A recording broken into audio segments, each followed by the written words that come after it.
नमस्कार सभी दर्शकों को नमस्कार। स्वागत है आपके आज के पॉपुलर कार्यक्रम टेलीकॉन्फ्रेंसिंग, जो हमारे कार्यक्रम आरएसडी के द्वारा हर मंगलवार को प्रसारित किया जाता है। और इस कार्यक्रम की एक खासियत है कि इस कार्यक्रम में हम किसी न किसी स्कूल से विशेषज्ञ या किसी विशेष क्षेत्र से हम विशेषज्ञ को आमंत्रित करते हैं। और खासकर चूँकि एडमिशन जुलाई सत्र की प्रक्रिया प्रारंभ है और जिसकी अंतिम तिथि 25 अगस्त है, सो हमारे दर्शकों को यह कार्यक्रम काफ़ी लाभदायक सिद्ध होने वाला है और हमारे दर्शक इस कार्यक्रम का भरपूर लाभ उठा सकेंगे। और इस श्रृंखला में आज हमने आमंत्रित किया है स्कूल ऑफ लॉ, यानी कि हमारी जो स्कूल ऑफ लॉ की डायरेक्टर हैं डॉक्टर सुनीत श्रीवास्तव जी। मैडम, आपका स्वागत है। और आज के कार्यक्रम में हम जो आपके स्कूल से संबंधित जितने भी कार्यक्रम हैं उन सभी कार्यक्रमों की हम अपने विद्यार्थियों को जानकारी देने जा रहे हैं। तो मैं आज डॉक्टर सुनीत श्रीवास्तव जी से आग्रह करूंगा कि वो एक एक करके, चूँकि हमारे जो स्कूल ऑफ लॉ के बहुत सारे कार्यक्रम हैं जिसमें हमारे डिप्लोमा, पीजी डिप्लोमा, बहुत सारे सर्टिफिकेट प्रोग्राम हैं, तो मैं चाहूँगा कि एक एक करके सबसे पहले हम पीजी डिप्लोमा जो हमारे हैं उनके बारे में अपने विद्यार्थियों के साथ चर्चा करें।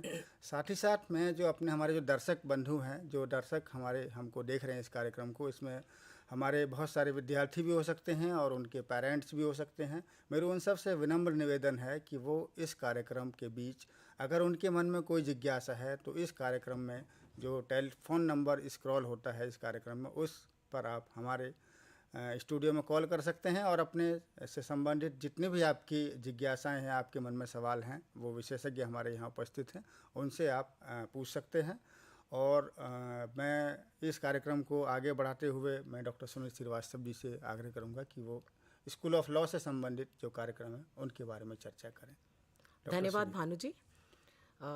स्कूल ऑफ लॉ, जैसा कि आप जानते हैं, विधि विद्यापीठ, हमारे यहाँ 10 प्रोग्राम्स हैं पीएचडी लॉ के अलावा जो हम ऑफ़र कर रहे हैं।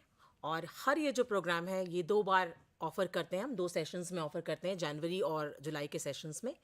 जैसा कि आपने पहले बताया हमें कि पीजी डिप्लोमास, पीजी सर्टिफिकेट्स और डिप्लोमा प्रोग्राम्स हम लोग ऑफ़र कर रहे हैं। तो सबसे पहले मैं आपको पीजी डिप्लोमा के बारे में बताऊंगी। We have 2 PG diplomas, post graduate diploma in intellectual property rights और post graduate diploma in criminal justice. ये 2 प्रोग्राम्स हम ऑफ़र कर रहे हैं जनवरी और जुलाई सेशंस दोनों में। और post graduate diploma in intellectual property rights की जो एसेंशियल क्वालिफिकेशंस हैं वो कोई भी ग्रेजुएट इसको कर सकता है। और जैसा कि आप जानते हैं कि intellectual property rights is a very demanding, आजकल बहुत ज़्यादा डिमांड में है।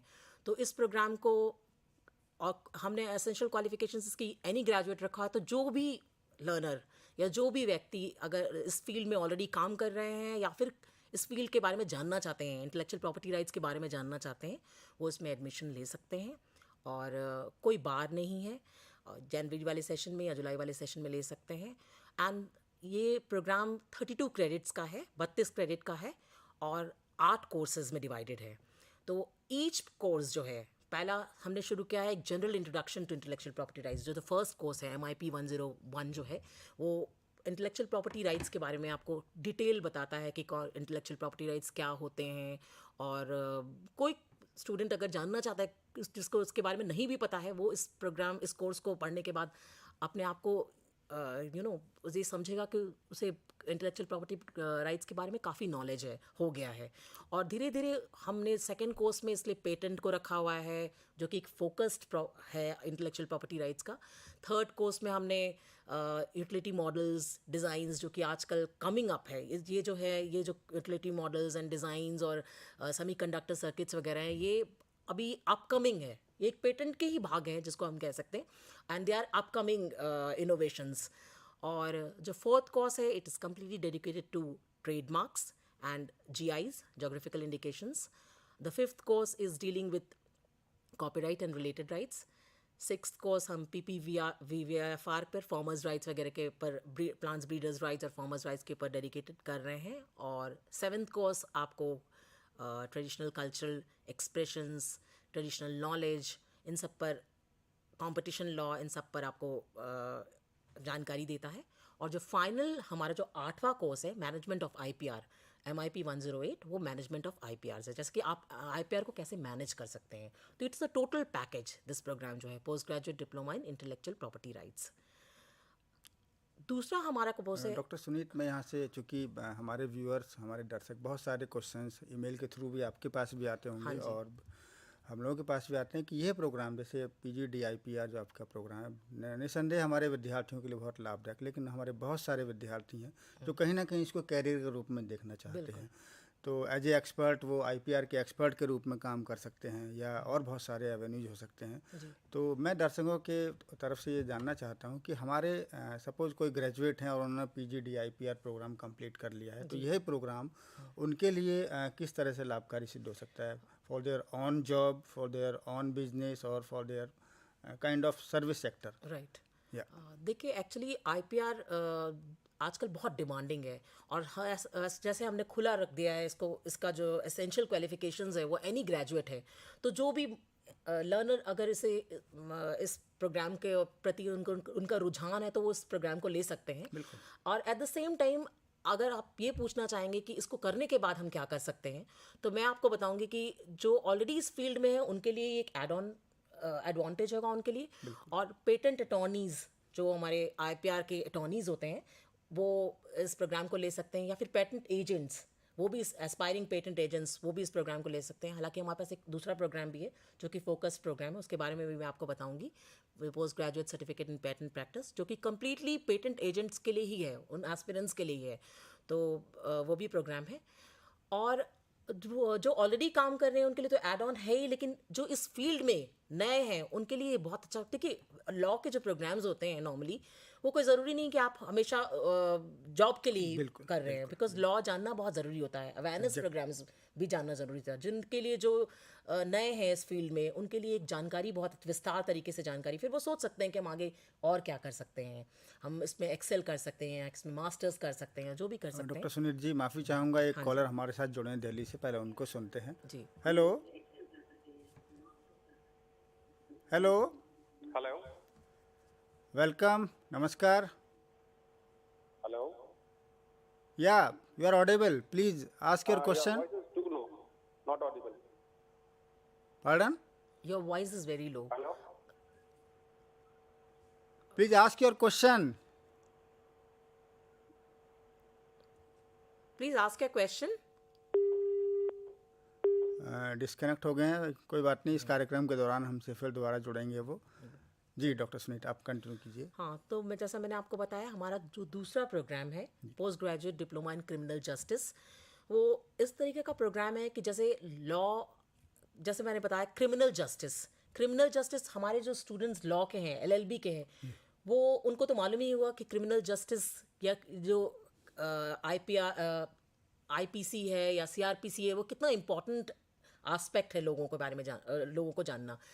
उन लोगों के लिए, हमारे उन लर्नर्स के लिए है जो सोचते हैं कि जिनके लिए अगर मान लीजिए कोई क्राइम होता है या फिर कुछ ऐसा उनके साथ घटित हो जाता है और वो FIR लिखाने जाना चाहें, तो कहाँ FIR लिखा सकते हैं, FIR किसे कहते हैं, टेरिटोरियल जुरिस्डिक्शन क्या है, या कुछ ऐसे एस्पेक्ट्स जैसे कि कभी कभी हमें मालूम भी नहीं होता है कि अगर आपके पास कोई पुलिस वाला आपको अरेस्ट करने आता है तो उनके पास उनको क्या क्या करना चाहिए, ये हमारे आम जनता को नहीं मालूम है। हमारे आम लर्नर्स को, जो हमारे लर्नर्स हैं, वो भी नहीं जानते होंगे कि अगर कोई पुलिस वाला आपसे आकर के आपको अरेस्ट करता है तो उनको पहले खुद क्या करना चाहिए, या फिर लेडीज़ को सनराइज़ के बाद नहीं अरेस्ट करना चाहिए, या अरेस्ट के दौरान क्या क्या चीज़ें हैं जो उनको फॉलोअप करना चाहिए, जो पुलिस वाले हैं उनको फॉलोअप करना चाहिए। तो ये कार्यक्रम जो है वो हमें CRPC क्रिमिनल प्रोसीजर कोड के बारे में बताता है, बहुत सारी उन इम्पॉर्टेंट सेक्शंस के बारे में बताता है जो हमारे लिए, हमारे लर्नर्स को, हमारे लोगों को जानना बहुत ज़रूरी है। As a citizen of India also we should know like what are the things which we should follow, और जो हमको जानना ज़रूरी है। क्योंकि जब हम बात करते हैं लॉ की, तो ignorance of law is not excusable. आप जानते हैं ये एक बहुत important maxim है, ignorantia non juris non excusat. That means ignorance of law is not excusable. If you say that मैं इस कंट्री में रहता हूँ, मैं इसका सिटीजन हूँ, पर यहाँ के कानून के बारे में मुझे नहीं मालूम है, तो आप एक्सक्यूज़ नहीं, आपको कोई एक्सक्यूज़ नहीं मिलेगी. तो ये सारी छोटी छोटी सी जानकारियाँ हैं जो इस प्रोग्राम में आपको के द्वारा प्रोग्राम के मार्फत हम आपको बताएंगे. जैसे आईपीसी के उन धाराओं के बारे में, थेफ्ट किसे कहते हैं, इमूवेबल प्रॉपर्टी को जब करते हैं तो आप कौन सी धाराएं लगती हैं, 420 सेक्शन 420, चीटिंग, हर्ट, तो ये सारी चीज़ें आपको बताएंगे. और उसके अलावा कॉलर हमारे साथ दोबारा जुड़ रहे हैं. Hello. Hello. Yes, you are audible. Please hello. Ask your question. Welcome. Hello, Please sir, ask your I'm question. Advocate Bharat Singh from Delhi. या welcome. Hello. yes, we can hear you. Sir, your Bharat voice ji. is too low. It's not audible. Please Sir, ask your wise- question. वो voice increase करो. Sir, my question is that I want to get information about the institute from where I can pursue this IPR course. Yeah doctor Sunit, thank you. We will respond your question. Please be with us. See, Indira Gandhi national open university, मैंने आपको पहले भी बताया, is offering PGDIPR, post graduate diploma in intellectual property rights, for which you can get admitted in the January session as well as in the July session. अगर आप जनवरी session में किन्हीं कारणों से एडमिशन नहीं ले पाए हैं तो आप जुलाई सेशन में भी एडमिशन ले सकते हैं. So we offering it twice a year. And secondly जो मुझे लगता है, जो पूछना चाह रहे हैं कि ये प्रोग्राम कहाँ कहाँ पर है, तो मुझे लगता है दिल्ली के हमारे जो 4 रीजनल सेंटर हैं, उनके अलावा भी बहुत सारे सेंटर्स हैं, स्टडी सेंटर्स हैं उनके अंतर्गत. तो बहुत सारी जगह ये प्रोग्राम एक्टिवेटेड है. और अगर इनके आसपास के एरिया में किसी स्टडी सेंटर पर जो प्रोग्राम अवेलेबल नहीं है, तो they can opt regional centre as a study centre, yeah बिल्कुल, because this programme is available all 56 regional centres. Right. Yes Bhanu ji, thank you. मैं सेकेंड प्रोग्राम के बारे में बता रही थी, post graduate diploma in criminal justice. उसके अलावा इन दोनों पोस्ट ग्रेजुएट डिप्लोमास के अलावा we have 2 post graduate certificate programmes. PGCPP, post graduate certificate in patent practice. जैसा मैंने आपको शुरुआत में बताया कि एक फोकस प्रोग्राम है IPR पे, पोस्ट ग्रेजुएट सर्टिफिकेट इन पेटेंट प्रैक्टिस, जो कि कम्प्लीटली डील करता है पेटेंट से. और ये हमारे उन एस्पिरेंट्स के लिए हैं जो पेटेंट एजेंट बनना चाहते हैं. और बहुत ही फोकस प्रोग्राम है. 4 कोर्सेज हैं इसमें, MIR21, MIR22, MIR23 और MIRP 001. जो MIRP 001 है वो एक प्रोजेक्ट है, और ये प्रोजेक्ट हमने इसलिए रखा हुआ है क्योंकि हम चाहते हैं कि हम अपने लर्नर्स में इनकलकेट करें स्किल्स, ताकि वो अपने किस तरीके से पेटेंट लिखना सीखें, किस तरीके से पेटेंट को अपोज करना सीखें, किस तरीके से डिफेंड कर सकें. क्योंकि ये सारे स्किल्स जो हैं, जो जानना बहुत ज़रूरी है हमारे स्टूडेंट्स को. और क्योंकि वो पेटेंट एजेंट बनने जा रहे हैं या पेटेंट अटॉर्नीज बन रहे हैं, तो आप कैसे डिफेंड करेंगे अपने पेटेंट को, अपने क्लाइंट के पेटेंट को कैसे डिफेंड करेंगे, कैसे लिखेंगे. तो अगर आपने 3 कोर्सेज किए हैं, MIR21, 22 और 23, तो आप MIRP 001 को ज़रूर अटैम्प्ट करें. और जब आप अटैम्प्ट करेंगे तो ये तीनों थ्योरी कोर्सेज आपको एक तरीके से हेल्प करेंगे अपने इस प्रोजेक्ट को करने में, कंप्लीट करने में. आपको और मैं ये जानकारी दे दूं कि ये प्रोग्राम जो है अंडर रिवीजन है, और बहुत जल्द हम इसको ऑनलाइन भी करेंगे. और अभी ये लास्ट स्टेजेस में है रिवीजन के, तो बहुत जल्दी, may be in the January session we will launch it with all the revised facts. और जैसे कि पेटेंट जो एक्ट है उसमें बड़े सारे चेंजेस आए हैं, तो हम इसको इंक्लूड करके पेटेंट एक्ट के सारे अमेंडमेंट्स को इंक्लूड करके हम एक नया पैकेज बना करके एक ऑनलाइन मटेरियल भी इसका प्रेषित करेंगे. और 2023 में I hope in January we will revise it and launch it. उसके अलावा हमारे पास post graduate certificate in cyber law है.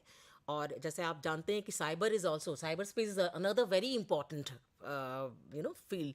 और साइबर स्पेस के बारे में जैसे भी साइबर क्राइम्स हैं, या फिर प्राइवेसी, डेटा ऑफ प्राइवेसी है, कैसे हम अपने डाटा को प्रोटेक्ट कर सकते हैं, ये सारा एस्पेक्ट हमारा इस प्रोग्राम में है. Commerce and cyber space, every day we are dealing with e-commerce. हम we are buying something, we are selling something, हम ATM से पैसे निकालते हैं, हम NEFT करते हैं, और बहुत सारी चीज़ें हम करते हैं. तो हमें ये जानना ज़रूरी है कि किन बातों को हमें ध्यान रखना चाहिए, और अगर मान लीजिए कुछ गलती हमारे से हो जाती है तो हम अपने आप को कैसे प्रोटेक्ट कर सकते हैं. कौन से ऐसे सेल्स हैं, साइबर सेल्स हैं, जहाँ जा करके हम अपने कंप्लेंट्स लिखा सकते हैं. साइबर क्राइम्स किसे कहते हैं, और डेटा को कैसे प्रोटेक्ट कर सकते हैं, ये सारी जानकारियाँ हमारे इस प्रोग्राम में दी गई हैं। ये भी प्रोग्राम जो है वो 4 कोर्सेज हैं इसमें, MIR11, MIR12, MIR13 and MIR14। और जैसा मैंने शुरुआत में बताया कि ये प्रोग्राम भी 2 बार हम ऑफ़र करते हैं, जनवरी के सेशन में और जुलाई के सेशन में। तो अगर किसी कारणों से आप जनवरी के सेशन में आपने नहीं एडमिशन लिया, आप जुलाई के सेशन में ले सकते हैं। भानु जी, मैं डॉक्टर सुनील जी, यहाँ पर मैं एक क्षण आपको रोकना चाहूँगा, क्योंकि आपने साइबर इसकी बात की, प्रोग्राम की जो आपका है, और निसंदेह हमारे विद्यार्थियों के लिए, बल्कि मैं कहूँगा कि हमारे बहुत सारे जो यंग यूथ हैं उन सबको करना चाहिए, क्योंकि आप हर डेली रोज़ कहीं ना कहीं आप किसी न किसी थ्रेट का या फिशी कॉल का आप लोग देखते हैं, तो आप अवेयर रह सकें कि आपको आगे क्या एक्शन लेना है। अगर आप उसके विक्टिमाइज हो चुके हैं तो आपको कहाँ आपको एक्शन लेना है, कहाँ कंप्लेंट करनी है। और मुझे लगता है दिस प्रोग्राम में aware all the society. I think this programme will be beneficial for this is beneficial. हमारे बहुत सारे टेकर्स हैं और हमारे वो लर्नर्स या फिर वो जो भी लोग दर्शक हमें देख रहे हैं और सुन रहे हैं, उनके लिए भी एक ये है कि Indira Gandhi national open university offer कर रहा है इस प्रोग्राम को। ये भी अंडर रिविजन है और बहुत जल्दी हम इसे रिवाइज करके लॉन्च भी कर देंगे। तो आप अगर चाहते हैं कि आप साइबर लॉ पे कोई प्रोग्राम करें तो बेशक आप post graduate certificate in cyber law को ऑप्ट कर सकते हैं from Indira Gandhi national open university. उसके अलावा हमारे पास एक डिप्लोमा प्रोग्राम है, डिप्लोमा इन पैरालीगल प्रैक्टिस। ये पैरालीगल्स के लिए बहुत ही अच्छा प्रोग्राम है। हमारे जो पैरालीगल्स हैं, जो बैरफुट लॉयर्स जिसको हम कहते हैं, जो एक्चुअल में फील्ड में हैं और पर उनके पास कोई स्ट्रक्चर डिग्री नहीं है, तो वो ये प्रोग्राम कर सकते हैं, डिप्लोमा इन पैरालीगल्स, ताकि वो एक स्ट्रक्चर जानकारी जाने। लॉस से तो वो जुड़ते ही हैं, जानते ही हैं। जो हमारे मुंशीज ऑलरेडी काम कर रहे हैं कोर्ट्स में, वो तो जानते ही हैं कि ये लॉ है, पर उनके लिए वो सेक्शंस वगैरह हमने बहुत ईजीली बताया हुआ है। It is also an awareness programme. वो हमारे जो लर्नर्स जानना चाहते हैं कि कौन कौन से ऐसे लॉज हैं जो हमारे लिए बेनिफिशियल है, हमारे क्या राइट्स हैं, हमारे क्या ऑब्लिगेशंस हैं, क्या ड्यूटीज़ हैं, उनके लिए भी ये प्रोग्राम बहुत अच्छा है। वल्नरेबल ग्रुप्स के बारे में बहुत अच्छे से इसमें दिया गया है कि कौन कौन से वल्नरेबल ग्रुप्स हैं, fundamental rights, fundamental duties, constitution के राइट्स, कॉन्स्टिट्यूशनल राइट्स। और जैसे कि आप सब जानते हैं कि राइट्स के साथ साथ ड्यूटीज़ ज़रूर होते हैं, तो हमारी ड्यूटीज़ के बारे में भी उसमें बताया गया है कि हमारे कौन से फंडामेंटल ड्यूटीज़ हैं, राइट्स के साथ क्या क्या ऑब्लिगेशंस हैं। और ये प्रोग्राम एक्चुअल में एक छोटा सा पैकेज है जो कि कोई भी अगर इस प्रोग्राम को करता है तो उनके लिए एक यू कैन से दैट जो इंडिया के जो बेसिक लॉज हैं उसकी जानकारी उन्हें हो जाएगी। तो ये डिप्लोमा इन पैरालीगल प्रैक्टिस भी बहुत ही अच्छा प्रोग्राम है। और आने वाले समय में हम BA लीगल स्टडीज़ भी करना चाहते हैं। मैं आपको अपने प्रोग्राम के थ्रू माध्यम से बताना चाहती हूँ कि हमने ऑलरेडी हमारे पाइपलाइन में है बैचलर्स ऑफ लीगल स्टडीज़। ये एनी BA के तरह है, BA लीगल स्टडीज़। और ये भी हमारे पैरालीगल्स के लिए है। हमारे दर्शक और हमारे लर्नर्स को हम कहीं भी मैं बहुत क्लियरली बताना चाहती हूँ कि ये BA LLB नहीं है, ये BA लीगल स्टडीज़ है। जैसे कि BA होता है like any other BA। We are trying to launch this programme, we are at our work. हम अपने इस प्रोग्राम पे वर्क कर रहे हैं और बहुत जल्दी may be in 2023 January we will launch this programme. उसके अलावा Bhanu ji, we have certificate programmes, like we have certificate in international humanitarian law. ये इंटरनेशनल लॉ पर एक प्रोग्राम है, ह्यूमैनिटेरियन लॉ पे, इंटरनेशनल ह्यूमैनिटेरियन लॉ पर प्रोग्राम है। इस प्रोग्राम को हमने ICRC, International Committee of Red Cross के सौजन्य से, के कोलाबोरेशन से इसको बनाया है। और ये प्रोग्राम जो है जैसे जेनेवा कन्वेंशंस के ऊपर है। और हमारे वो जो सारे लर्नर्स जो कि इंटरनेशनल लॉ में एक्सेल करना चाहते हैं वो इस प्रोग्राम्स को ले सकते हैं। ये भी 6 महीने का प्रोग्राम है, इट्स 6 मंथ्स प्रोग्राम। इसके अलावा हमारे पास है सर्टिफिकेट इन ह्यूमन राइट्स। ये बहुत ही पॉपुलर प्रोग्राम है हमारे स्कूल का, बहुत पुराना प्रोग्राम है और ये भी अंडर रिविजन है। और बहुत जल्दी हम इसे रिवाइज करके इसमें सारी जितनी इंपॉर्टेंट जो अपडेट्स हैं वो करके हम इसे रिवाइज करेंगे। मोस्ट प्रोबेबली बाय 2023 हम इसको भी रिवाइज करेंगे। और ये हमारा पॉपुलर प्रोग्राम भी है और एक ऐसा प्रोग्राम है जो कि कोई भी ले सकता है। 10+2 है इसके एसेंशियल क्वालिफिकेशंस। तो anyone who is interested in human rights और जो NGO में काम करना चाहते हैं या काम कर रहे हैं उनके लिए ये बड़ा ही अच्छा प्रोग्राम है। और वो इस प्रोग्राम्स को जुड़ें और जानें हमारे जो ह्यूमन राइट्स हैं, हमारे कौन कौन से ह्यूमन राइट्स हैं। क्योंकि देखिए, जब हम ह्यूमन राइट्स की बात करते हैं तो यहाँ फंडामेंटल राइट्स की बात नहीं कर रहे हैं हम, human rights. Just because we are human beings we have certain rights. तो उन सर्टन राइट्स के बारे में हमने यहाँ पर इसमें डिस्कस किया है। वो कौन कौन से ग्रुप्स हैं जो वल्नरेबल ग्रुप्स हैं। Just because we are human we have certain rights. और हमारी universal declaration of human rights में बड़े सारे राइट्स थे। जो यूनिवर्सल डिक्लेरेशन ऑफ ह्यूमन्स 1948 में जो डिक्लेरेशन हुआ था, उन सारे राइट्स को किस तरीके से हमने अपने फंडामेंटल राइट्स में, अपने एक संविधान में भी जोड़ा है। उसमें बताया गया है कि कौन कौन से right to food, right to clean environment, right to cleanliness, ये सारी चीज़ें जो कि ज़रूरी हैं एक ह्यूमन बींग के, just because we are human being हमारे लिए बहुत ज़रूरी है। तो वो सारी चीज़ें हमने इस प्रोग्राम में बताया है और हम इसे रिवाइज़ भी कर रहे हैं और बहुत जल्द हम इसे इसका रिवाइज वर्जन आपको 2023 में ला करके देंगे अपने दर्शकों के लिए, अपने स्टूडेंट्स के लिए। उसके अलावा हमारे पास एक सर्टिफिकेट इन कंज्यूमर लॉ है। ये भी एक बहुत पॉपुलर प्रोग्राम है। वो सारे हमारे स्टूडेंट्स जो कि सोचते हैं कि किसी लॉयर की क्या ज़रूरत है, अगर हम किसी कंज्यूमर फोरम में जाएं, हम क्यों नहीं अपने केसेस को खुद लड़ सकते हैं। तो उनके लिए ये बहुत ज़रूरी है जानना कि अगर आप कंज्यूमर हैं और अगर आपको किसी मैन्युफैक्चरर ने आपको गलती से या फिर जानबूझकर भी आपको कोई ऐसा प्रोडक्ट दिया है जो कि आपको लगता है कि आपके नॉलेज में नहीं है, और फिर आपको जानबूझ के किसी ने आपको काइंड ऑफ चीट जो हमको चाहिए था वो उसकी जगह को दूसरा प्रोडक्ट दिया है, दिखा करके कुछ और मिसरिप्रेजेंटेशन किया है, तो आप कहाँ जाएं, कैसे जाएं, किस फोरम में जाएं, कैसे आप अपने आप को रिप्रेजेंट करें, अगर आपको पास कोई लॉयर नहीं है तो कैसे रिप्रेजेंट करें। तो ये सारी चीज़ें हम इस कंज्यूमर के कोर्स में आपको हमने बताने की कोशिश की है। उसके अलावा हमारे पास एक और प्रोग्राम है, certificate in cooperative cooperation and business laws. ये प्रोग्राम जो है it's a complete package for cooperative laws. आजकल कोऑपरेटिव लॉज का बड़ा ही बोलबाला है, तो उनके हमारे ये स्पेशलाइज, जैसे हमने पेटेंट पर एक स्पेशलाइज प्रोग्राम बनाया है, वैसे ही ये programme specialise for the cooperatives के ऊपर कौन कौन से लॉज हैं जो एप्लीकेबल हैं। जैसे कॉन्ट्रैक्ट लॉ है, ये बहुत ज़रूरी है। बिजनेस लॉज हैं, बहुत ज़रूरी है। ये सारी जितने भी हमारे सिविल लॉज हैं वो उनके बारे में बहुत विस्तृत तरीके से हमने इस कोर्स में बताया गया है। और कोऑपरेटिव लॉज के बारे में भी बहुत अच्छे तरीके से बनाया, जैसे कलेक्टिव बार्गेनिंग वगैरह। तो ये कोर्स अगर आप करना चाहते हैं तो आप इस कोर्स को भी ले सकते हैं। ये भी 6 महीने का कोर्स है और इसे आप अगर 6 मंथ्स में कंप्लीट नहीं कर सकते, जैसे आप जानते हैं मानू जी, तो हम इनको इतनी फ्लेक्सिबिलिटी देते हैं कि वो 2 साल में इस कोर्स को कंप्लीट, जितने भी 6 महीने के कोर्सेज हैं हमारे, वो 2 साल के में कंप्लीट कर सकते हैं। उसके अलावा मैं भानु जी आपसे पूछना चाहूँगी और कि आप हमारे दर्शकों को बताएं कि जो फ्लेक्सिबिलिटी हमने दिया है अपने सर्टिफिकेट कोर्सेज को और अपने डिप्लोमा कोर्सेज को, उसके बारे में आप थोड़ा बताइए ताकि हमारे लर्नर्स जाने की। Exactly, thank you doctor Sunit. पहली बार हो रहा है कि जहाँ रिसोर्स पर्सन हमसे क्वेश्चन पूछे।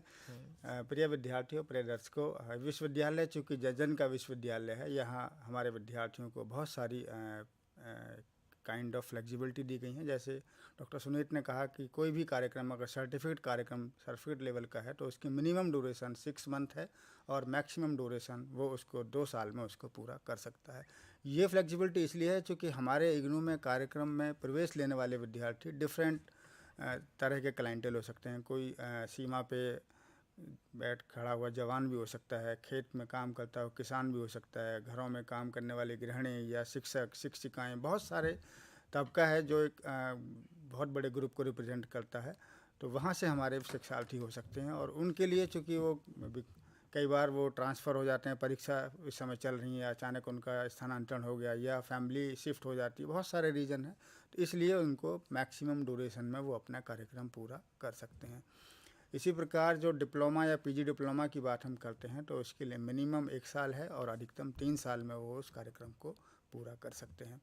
लेकिन डॉक्टर सुनीत, मैं बड़े ध्यान से आपकी चर्चा को सुन रहा था और मैं खुद महसूस कर रहा हूँ कि जो आपके स्कूल ऑफ लॉ के कार्यक्रम हैं वो कहीं ना कहीं देखिए, हर विद्यार्थी सोचता है कि उस कार्यक्रम को करके मुझे कहीं जॉब मिलेगी या मुझे कहीं प्लेसमेंट मिलेगा, लेकिन एज ए ह्यूमन बीइंग अगर वो इन कार्यक्रम को करता है तो उनके लिए भी वो उतने ही लाभकारी। जैसे आपने CHR certificate in human rights की चर्चा करी या आपने एक PGCCL की बात करी, PGDIPR की बात की, जितने भी कार्यक्रम हैं वो स्टूडेंट की लाइफ से या हमारे जो भारत के नागरिक हैं उनके लाइफ से कहीं ना कहीं किसी न किसी रूप से जुड़े हुए हैं। बिल्कुल।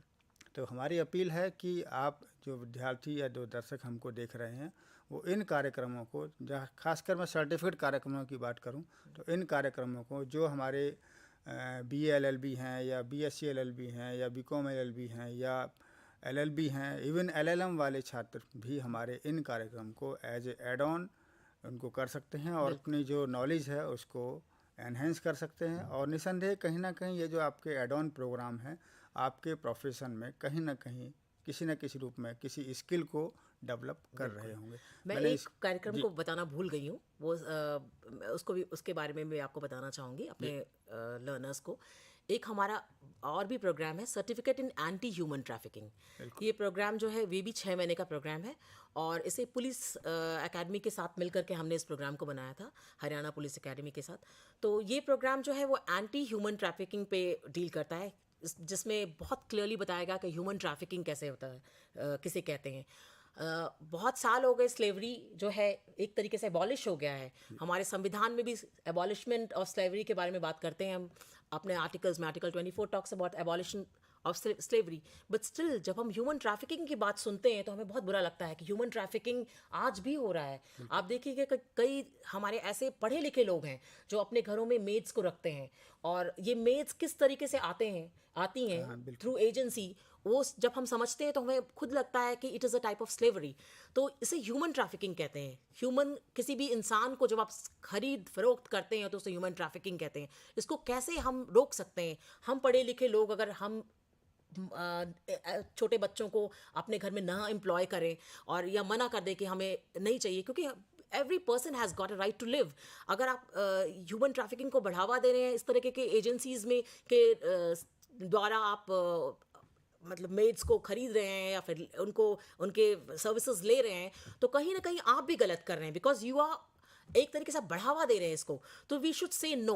एंड अगर हमें कहीं लगता है कि हमारी इन एजेंसीज ने, आपको मालूम नहीं है, जब आप पढ़ेंगे इस प्रोग्राम को या फिर इस प्रोग्राम के इलस्ट्रेशंस को सुनेंगे, आपको एज ए ह्यूमन बीइंग हम रो देते हैं कि जो बच्चे हैं उनको किस तरीके से ट्रक्स में भर करके लाया जाता है। तो वो ऐसे बहुत कानून है हमारे यहाँ जो कि, पर आप जानते हैं कि कानून का इम्प्लीमेंटेशन किस प्रकार से होता है। कानून के इम्प्लीमेंटेशन में अगर हम साथ नहीं दें तो इम्प्लीमेंटेशन बहुत मुश्किल है। एनफोर्समेंट की हम बात करते हैं, कोर्ट्स की बात करते हैं, पर कोर्ट खुद नहीं। In 1985, it is the world's largest university with an enrollment of about 3.5 million current students and 3.2 million alumni. IGNOU has also been accorded the highest grade of academic excellence, A++, by the National Assessment and Accreditation Council, or the NAC. Now, during your time at IGNOU as a learner, we will help you complete your program of study with world-class printed materials, audio and video programs. We have more than 35,000 academic counselors who will guide you till you complete your program of study. We also provide live interaction with your teachers at the headquarters via teleconferencing mode and live interactive radio counseling besides this, supported by regular TV and radio broadcasts. The School of Humanities was created in 1988, and we welcome you warmly to join any of our programs of study. IGNOU degrees, diplomas, and certificates are recognized not only in the country but are also very well received across the globe. We look forward to your journey with us, and we welcome you once again.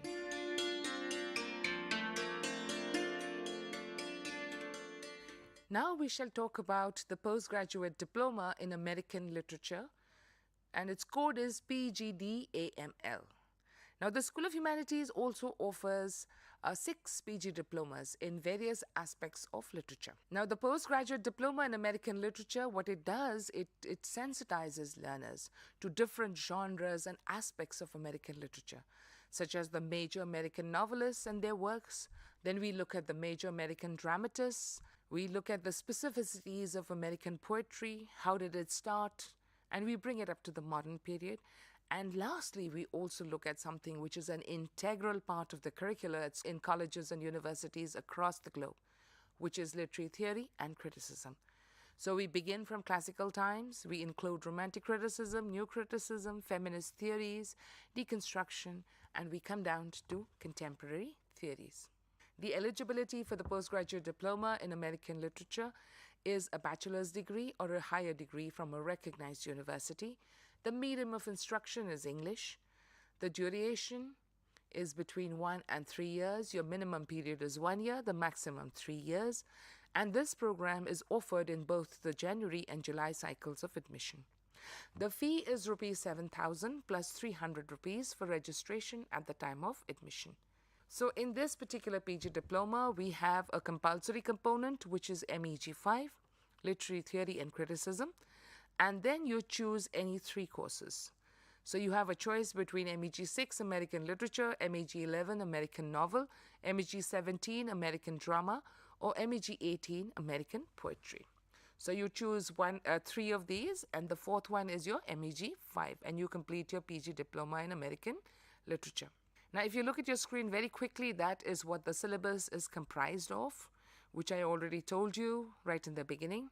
For further details on the PG Diploma in American Literature, you can log on to www.ignou.ac.in, or you can write to the program coordinator, whose details are on your screen.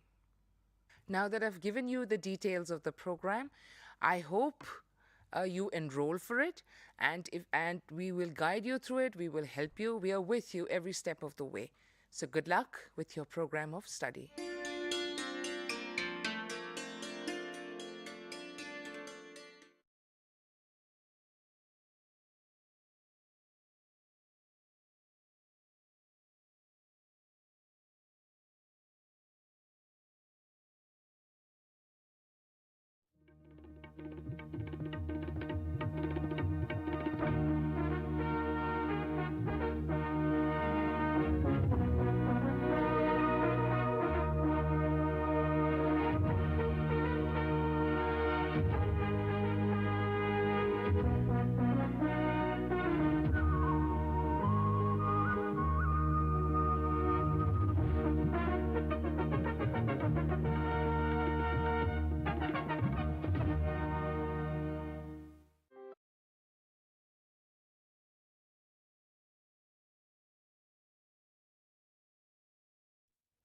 दर्शकों का पुनः स्वागत है और मैं स्वागत करता हूं निदेशक school of translation studies professor R P. Pandey sir का।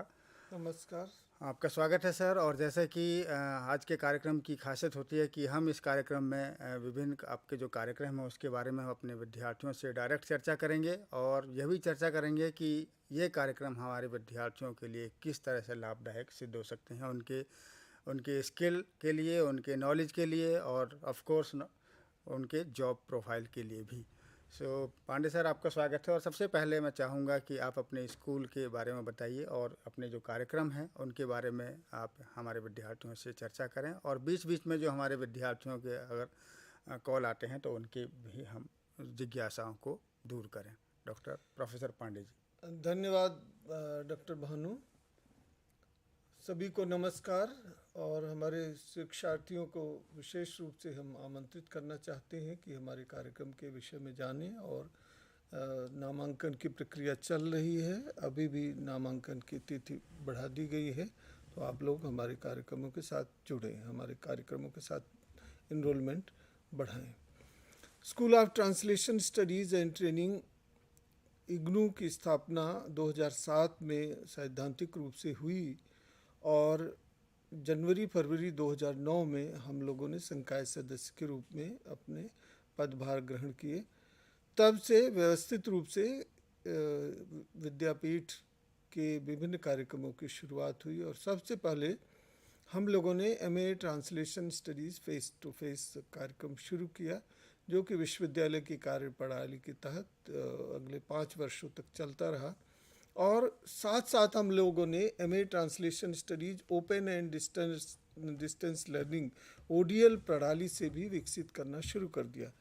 और जनवरी 2015 से ये कार्यक्रम भी ऑन ऑफर है। विद्यार्थियों की सूचना के लिए मैं बता दूं कि जनवरी 15 से जब ये कार्यक्रम शुरू हुआ, साथ साथ हम लोगों ने एक रूपरेखा ये भी बताई कि इसे कैसे हम विभिन्न माध्यमों से शुरू कर सकेंगे। और जैसे भारत सरकार की योजना स्वयं के तहत शुरू हुई, हम लोगों ने आगे बढ़ कर के एमए ट्रांसलेशन स्टडीज़ न केवल 1-2 कोर्स बल्कि सभी कोर्सेज को ऑनलाइन मोड में शुरू कर दिया जी। और इसके तहत अब ये एमए ट्रांसलेशन स्टडीज़ ओडीएल और ऑनलाइन दोनों प्रणालियों के माध्यम से चल रहा है। और इसमें हम कोशिश कर रहे हैं कि ये जो 64 क्रेडिट का कोर्स है, इसमें 48 क्रेडिट जो हमारा है वो सैद्धांतिक परिप्रेक्ष्य में और 16 क्रेडिट का पाठ्यक्रम परियोजना कार्य पर है, प्रोजेक्ट वर्क पर आधारित है। हम लोगों की कोशिश ये रही है कि विभिन्न विश्वविद्यालयों में आज तक ऐसा कोई समग्र पाठ्यक्रम, चाहे वो देश का हो चाहे अंतर्राष्ट्रीय स्तर पर है, हमारी जानकारी में नहीं है। जैसे उदाहरण के लिए हम बताएं कि कहीं एमए लिटरेरी ट्रांसलेशन है, कहीं एमए मशीन ट्रांसलेशन है, कहीं PG diploma in machine translation है, लेकिन जितने पाठ्यक्रमों को हमने अपने एमए के उसमें शामिल किया है, पाठ्य करिकुलम में शामिल किया है, उतने सभी पाठ्यक्रम किसी भी राष्ट्रीय या अंतर्राष्ट्रीय विश्वविद्यालय में नहीं है। उसका उद्देश्य ये था कि एक समग्र और सुव्यवस्थित अध्ययन अनुवाद के विषय में उन लोगों को बताया जाए, ना केवल ट्रांसलेशन बल्कि ट्रांसलेशन स्टडीज़ से उनको अवगत कराया जाए। हमारी कोशिश थी कि रोजगार की दृष्टि से उसके 3 आयाम हों, एज एकेडमिक वो कंट्रीब्यूट कर सके, एज ट्रांसलेटर कंट्रीब्यूट कर सके, और साथ साथ वो एम्प्लॉयमेंट जनरेशन के लिए वो सेल्फ एम्प्लॉयमेंट की दिशा में भी फ्रीलांस ट्रांसलेटर के रूप में अपना योगदान दे सके। तो हमारी कोशिश ये थी कि translation in media, translation in literature, translation in interdisciplinary studies, translation in linguistics, politics of translation, theory of translation, history and traditions of translation, process of translation and translation training as translator, इन सभी पाठ्यक्रमों को एक साथ जोड़ करके जो उसके व्यवहारिक प्रैक्टिकल एस्पेक्ट से उसको, थियोरिटिकल एस्पेक्ट से उसको, उसके जो नुआंसेज हैं, बहुत बारीकियाँ, सूक्ष्म और व्यवस्थित अध्ययन किया जा सके, इस तरह से पाठ्यक्रम की रूपरेखा हम लोगों ने तैयार की थी। और अन्य कार्यक्रमों के बारे में बताएंगे, लेकिन मुझे लगता है कि हमारे शिक्षार्थियों को ये बताना ज़रूरी है कि वे अभी अगर इनरोलमेंट करवा लें तो उनके लिए ठीक रहेगा। और क्योंकि ये स्किल डेवलपमेंट से जुड़ा हुआ पाठ्यक्रम है, एम्प्लॉयमेंट ओरिएंटेड प्रोग्राम है, इसके साथ साथ एक अच्छा defined, structured, systematic academic studies का प्रोग्राम है।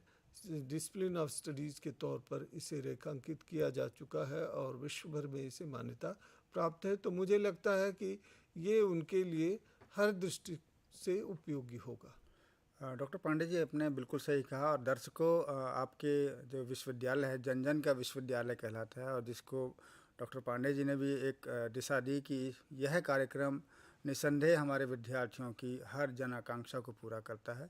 और इस कार्यक्रम में ही नहीं, अपितु विश्वविद्यालय के सभी कार्यक्रम में प्रवेश लेने की जो अंतिम तिथि है वो अभी 25 अगस्त तक है। 25 अगस्त तक आप प्रवेश ले सकते हैं।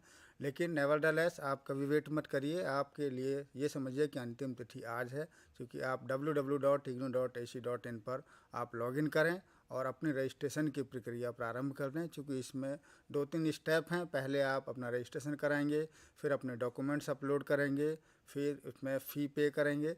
इसलिए आप आज ही से अपना नामांकन की प्रक्रिया प्रारंभ कर दें। बिल्कुल देरी मत करिए, आप अभी से शुरू कर दीजिए।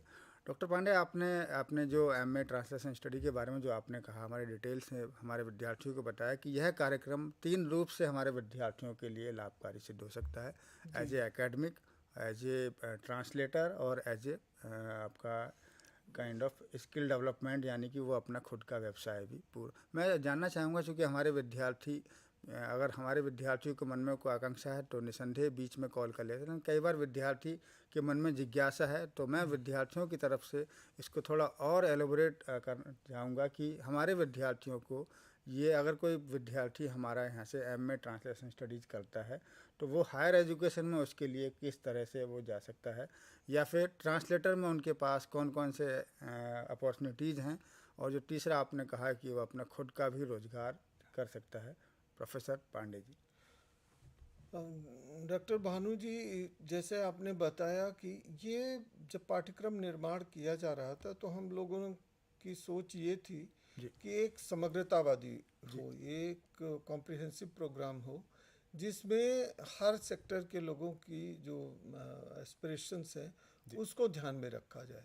कोई एकेडमिक एक्सीलेंस हासिल करना चाहता है तो इस तरह का पाठ्यक्रम अपनाए जिससे उसको भविष्य में एक एकेडमिशियन बनने में संभावनाएं विपुल मात्रा में दिखाई दे। जैसा मैंने बताया कि मैं जब ये कह रहा हूँ तो ये कोई अतिशयोक्ति नहीं है। मैंने सभी विश्वविद्यालयों के पाठ्यक्रमों का अध्ययन किया है, कुछ विश्वविद्यालयों के पाठ्यक्रम निर्माण से भी मैं जुड़ा रहा हूँ, सिलेबस स्ट्रक्चरिंग में भी जुड़ा रहा हूँ।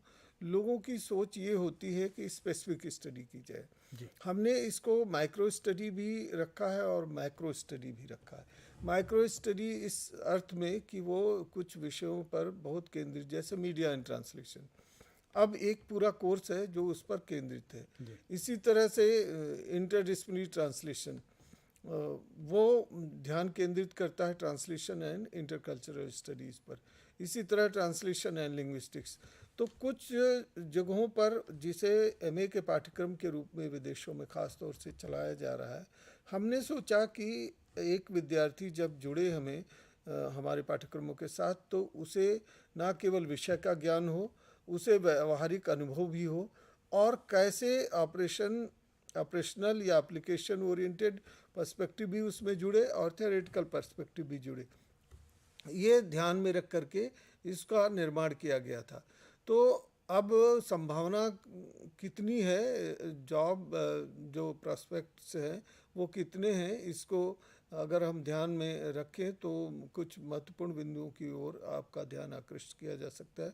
हम अपने लर्नर्स को, एग्जिस्टिंग लर्नर्स और प्रॉस्पेरेंट जो एस्पिरेंट्स हैं उनको, प्रॉस्पेक्टिव लर्नर्स दोनों की तरफ हम ध्यान अगर दें तो ये जो कार्यक्रम है रोजगार के साथ साथ इसमें जैसे पर्यटन से जुड़ करके ट्रांसलेशन के साथ साथ इंटरप्रेटर के तौर पर वो भूमिका निभा सकते हैं। इसी तरह से अगर पब्लिकेशन इंडस्ट्री से जुड़े हुए हैं तो वो ट्रांसलेशन की भूमिका महत्वपूर्ण है, क्योंकि एक भाषा में प्रकाशित पुस्तक का अगर प्रचार प्रसार करना है तो उसे व्यापक स्तर पर ले जाना होगा, कई भाषाओं में उसका अनुवाद करना होगा। तीसरा जो महत्वपूर्ण क्षेत्र है मीडिया में, कोई भी मीडिया तब तक अस्तित्ववान हो ही नहीं सकती है जब तक उसमें अनुवाद का तत्व न जोड़ा जाए, क्योंकि एक साथ देश भर ही नहीं दुनिया भर के अनेक समाचार पत्रों में चाहे विभिन्न भाषाओं में उसे प्रसारित करना होता है। अनुवाद ही वो साधन है। तो हम जो अनुवाद की सैद्धांतिकी बताते हैं और व्यावहारिक लैंग्वेज पेयर के माध्यम से, मुख्यतः हम हिंदी अंग्रेजी दोनों माध्यमों से इसका प्रचार प्रसार करते हैं।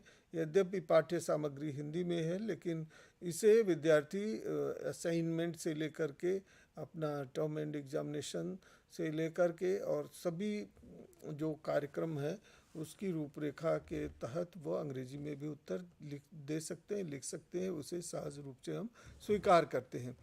तो ये बाइलिंगुअल है, लैंग्वेज पेयर की दृष्टि से भी है, और जो प्रोजेक्ट वर्क है वो भी हिंदी टू इंग्लिश या इंग्लिश टू हिंदी ट्रांसलेशन से संबंधित है। जो उसका क्रिटिकल नोट लिखना होता है वो भी बाइलिंगुअलिज्म की छूट हमने दी हुई है। इसके साथ साथ मैं बताना चाहूँगा कि जो हमारे शिक्षार्थी हैं वो जब एक ट्रांसलेशन स्ट्रेटजीज को समझ जाएंगे तो प्रैक्टिकल ट्रांसलेशन का कार्य भी कर सकते हैं। हमारे कई विद्यार्थी हैं, शोधार्थी हैं, कुछ लोगों ने तो एजेंसी शुरू कर दी है ट्रांसलेशन के कार्यक्रमों को चलाने के लिए, कुछ मंत्रालयों में कार्मिक के रूप में कार्य कर। इसमें मुख्यतः लैंग्वेज पेयर के माध्यम से हिंदी और अंग्रेजी के बीच में अनुवाद की स्थिति को समझाते हुए कुछ तत्वों पर बात की जाती है। इसमें भी अनुवाद के सामाजिक सांस्कृतिक पक्ष पर विचार किया गया है, अनुवाद सैद्धांतिकी पर चर्चा की जा रही है, और ख़ास तौर से इसका उद्देश्य प्रशासनिक अनुवाद है। पांडे जी, मैं आपको रोकना चाहूँगा, एक कॉलर हमारे साथ जम्मू से जुड़े हुए हैं जी, पहले उनकी कॉल ले लेते हैं। या हेलो हेलो। हेलो। हाँ, वेलकम, नमस्कार, आपका स्वागत है। नमस्कार सर। जी, अपना नाम बताइए और अपना सवाल पूछिए। सर मेरा नाम मनप्रीत सिंह है, मैं जम्मू से बात कर रहा हूँ। जी। और मेरा सवाल ये है कि सर मैं post graduate diploma in urban planning and development का पास आउट स्टूडेंट हूँ। जी। और जो आपका इसी स्कूल का एक प्रोग्राम है एमए इन अर्बन स्टडीज, जी। क्या उसमें, क्योंकि उसका पहले साल का पाठ्यक्रम पोस्ट ग्रेजुएट डिप्लोमा की तरह है, तो जी। क्या उसमें लेटरल एडमिशन अभी जुलाई 17 से मिल सकता है? देखिए ईयर में? मनदीप जी, उस चूँकि जिस कार्यक्रम की आप चर्चा कर रहे हैं उसके रिसोर्स पर्सन हमारे पास उपस्थित नहीं है, बट नेवरदलेस मैं चाहूँगा कि आप एक बार इग्नू का प्रोस्पेक्टस अवश्य देखें जो इग्नू की वेबसाइट पर उपलब्ध है, और उसमें उस कार्यक्रम के बारे में पूरी जानकारी दी गई है कि आप उस पर्टिकुलर मास्टर प्रोग्राम में लेटरल एंट्री के थ्रू प्रवेश ले सकते हैं नहीं। लेकिन जितना मेरा अनुभव है, नॉलेज है, मुझे लगता है कि आप उसके सेकेंड ईयर में प्रवेश ले सकते हैं। लेकिन अधिक जानकारी के लिए आप हमारा जो इग्नू का प्रोस्पेक्टस है उसका आप ज़रूर उसका पढ़ें उसको। Thank you for calling. So professor Pandey ji, आप चर्चा कर रहे थे post graduate diploma in translation study, जी। और जो बहुत पॉपुलर प्रोग्राम रहा है इग्नू का, और लेकिन अभी आपका जो आपने बताया कि हमारे विद्यार्थियों को और अधिक ज्ञान मिलने वाला है आपके रिवाइज कार्यक्रम के बारे में। जी, तो मुख्यतः ये प्रशासनिक अनुवाद से जुड़ा, एडमिनिस्ट्रेटिव टेक्स्ट के ट्रांसलेशन से जुड़ा हुआ कार्यक्रम है, और इसके पास आउट स्टूडेंट्स ज़्यादातर सरकारी कार्यालयों में हिंदी अंग्रेजी अनुवादक के रूप में नियुक्त होते हैं। कुछ अन्य कार्यक्रमों के साथ भी जुड़ते हैं, कुछ रोजगार की संभावनाएं अन्य क्षेत्रों में भी तलाशते हैं। तो इनका जो इनकी प्रोबेबिलिटी, इनकी संभावना रोजगार की है, वो अन्य कार्यक्रमों की तुलना में अधिक है, क्योंकि कई इंस्टीट्यूशंस ने डिज़ायरेबल क्वालिफिकेशन में पीजी डिप्लोमा इन ट्रांसलेशन को शामिल कर दिया है, तो उससे रोज़गार की संभावनाएं बढ़ जाती हैं। इसके अतिरिक्त हमारे जो 2 लैंग्वेज पेयर रीजनल लैंग्वेज से जुड़े हुए हैं, बंगला हिंदी ट्रांसलेशन और मलयालम हिंदी ट्रांसलेशन, ये पीजी सर्टिफिकेट प्रोग्राम्स हैं। इसके अतिरिक्त हमारा अभी शुरू हुआ है PG diploma in Sindhi Hindi Sindhi translation. ये एक नीड असेसमेंट किया गया, नीड बेस्ड असेसमेंट के आधार पर, और ख़ास तौर से हमारे यहाँ सिंधी चेयर की स्थापना हुई है, जिसकी sponsorship national council for promotion of Sindhi language ने किया है।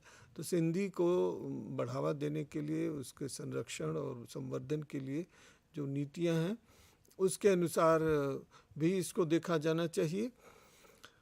ये पीजी डिप्लोमा पाठ्यक्रम है। इसके अतिरिक्त हमारा एक अन्य पाठ्यक्रम है जो अभी शुरू हुआ है, पीजी सर्टिफिकेट इन अनुवाद एवं रूपांतरण। ये अनुवाद और रूपांतरण में स्नातकोत्तर प्रमाण पत्र पाठ्यक्रम है। ट्रांसलेशन को एडाप्टेशन के रूप में स्वीकृति मिली है और उसका एक अंग है, और इसको सर्टिफिकेट प्रोग्राम इसलिए किया गया कि कम समय में कोई विद्यार्थी अगर चाहे तो इसका लाभ उठा सकता है, और इसमें भी योग्यता जो है वो ग्रेजुएशन होना चाहिए। हमारे विद्यापीठ में जो भी कार्यक्रम चल रहे हैं, जैसे एमए इन ट्रांसलेशन स्टडीज़, उसमें भी हमने बताया कि उसकी एलिजिबिलिटी ग्रेजुएशन है। Post graduate diploma in translation, इसमें भी मिनिमम एलिजिबिलिटी ग्रेजुएशन है। पीजी अनुवाद और रूपांतरण में स्नातकोत्तर प्रमाण पत्र, इसमें भी जो अर्हता है वो ग्रेजुएशन स्नातक होना चाहिए। इसके अतिरिक्त PG certificate in Bangla Hindi translation और PG certificate in Malayalam Hindi translation, इसमें भी प्रवेशार्थियों को स्नातक होना चाहिए, ग्रेजुएट होना चाहिए। कुछ और कार्यक्रम भी हम शुरू कर रहे हैं। एक हमारा 2 क्रेडिट का ऑनलाइन स्वयं पाठ्यक्रम सिंधी भाषा शिक्षण है, जिसके अभी तक मैं रिकॉर्ड देख रहा था 76 विद्यार्थी पंजीकृत हो गए हैं, और लगभग 500 ने उस साइट, उस लिंक को विजिट किया है जी। तो मैं चाहूँगा और भी उससे जुड़े। फिर हमारी कोशिश है कि 4 क्रेडिट का एक machine translation and introduction to machine translation पाठ्यक्रम, वो भी बिल्कुल तैयार हो चुका है और बीए जनरल के अंतर्गत वो शामिल होगा। इसके अलावा 6 क्रेडिट का मॉडर्न इंडियन लैंग्वेज के तहत सिंधी का एक पाठ्यक्रम वो भी तैयार होने के कगार पर है और वो भी बीए जनरल के अंतर्गत शामिल किया जाएगा। लेकिन अब इन दोनों को अगर छोड़ भी दें तो संक्षेप में जो पाठ्यक्रम हमारे विभाग द्वारा, हमारे विद्यापीठ द्वारा संचालित हो रहे हैं, उसमें PhD in translation studies, MA in translation studies ODL and online, फिर पीजी डिप्लोमा इन ट्रांसलेशन, उसके अलावा PG certificate in Malayalam Hindi translation, PG certificate in Bangla Hindi translation, फिर हमारा एक पाठ्यक्रम है अनुवाद एवं रूपांतरण में स्नातकोत्तर पाठ्यक्रम, और एक अन्य पाठ्यक्रम जो बिल्कुल संचालित है, ऑन ऑफर है, वो सिंधी भाषा शिक्षण का 2 क्रेडिट का स्वयं पाठ्यक्रम। ये कुछ प्रमुख पाठ्यक्रम है और मुझे लगता है समय और होता तो और विस्तार से हम चर्चा करते। प्रोफेसर पांडे, इसमें एक छोटा सा बस सवाल है जाते जाते, चूँकि आपने कहा कि ये जितने भी कार्यक्रम हैं चूँकि निसंदेह हमारे विद्यार्थियों के लिए लाभदायक सिद्ध होने वाले हैं और हमारे विद्यार्थी इसमें बढ़ चढ़ कर हिस्सा लेंगे, लेकिन जो आपने इनमें प्रवेश की जो बताई अर्हत है वो ग्रेजुएशन है, तो कहीं इसमें कोई सब्जेक्ट का तो बाउंडेशन नहीं है, या graduation in any subject? Graduation in any subject, हाँ, अभी जो जिसका मैंने जिक्र किया सिंधी भाषा शिक्षण, ये क्योंकि स्वयं से संचालित 2 क्रेडिट का कोर्स है, ऑनलाइन कोर्स है, इसके लिए केवल +2 यानी 12वीं कक्षा उत्तीर्ण होना ही आवश्यक है। अन्य सभी जो पाठ्यक्रम है वो ग्रेजुएशन, उसमें प्री रिक्विजिट कंडीशन है, लेकिन किसी भी विषय में वो स्नातक हो, वो सभी पात्र हैं, एलिजिबल हैं, वो एडमिशन ले सकते हैं। आशा है कि ज़्यादा से ज़्यादा विद्यार्थी पंजीकृत होंगे और हमारे जो संकाय सदस्य हैं, मेरा निजी तौर पर ये गौरवान्वित होगा। हम लोग सोचेंगे कि सही दिशा में हम प्रयास कर रहे हैं और विद्यार्थी हमारे लिए महत्वपूर्ण तत्व हैं।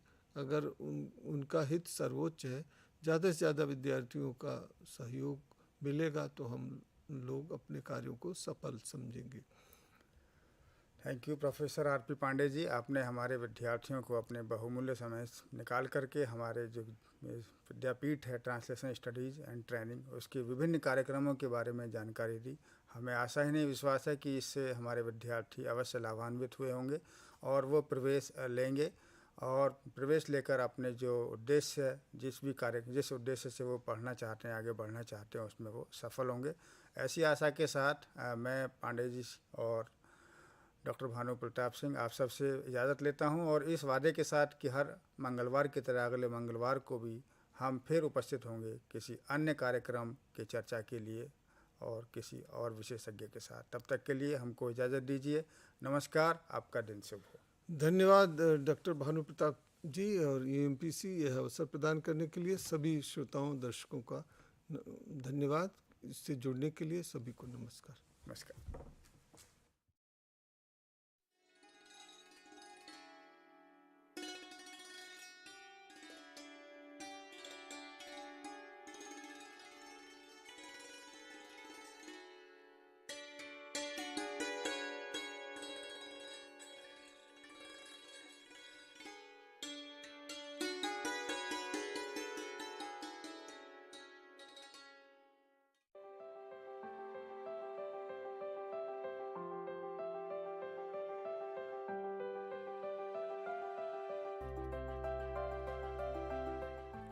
Are you a fresh graduate? Do you want to fulfill your educational aspiration by pursuing higher education in various interdisciplinary and multidisciplinary areas like environmental science, environment and occupational health, philosophy, sustainability science, folklore and culture studies?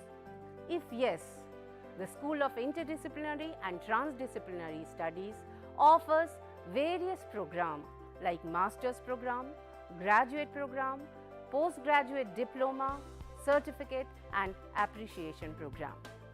The school offers 5 Master's Program. Master of Science, Environmental Science.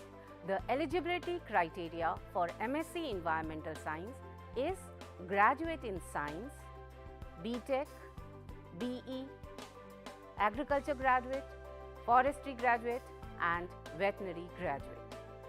School also offers Masters in Environment and Occupational Health, Masters in Sustainability Science, Masters in Philosophy and Masters in Folklore and Culture Studies. The eligibility criteria for these 4 Masters program is graduate in any discipline.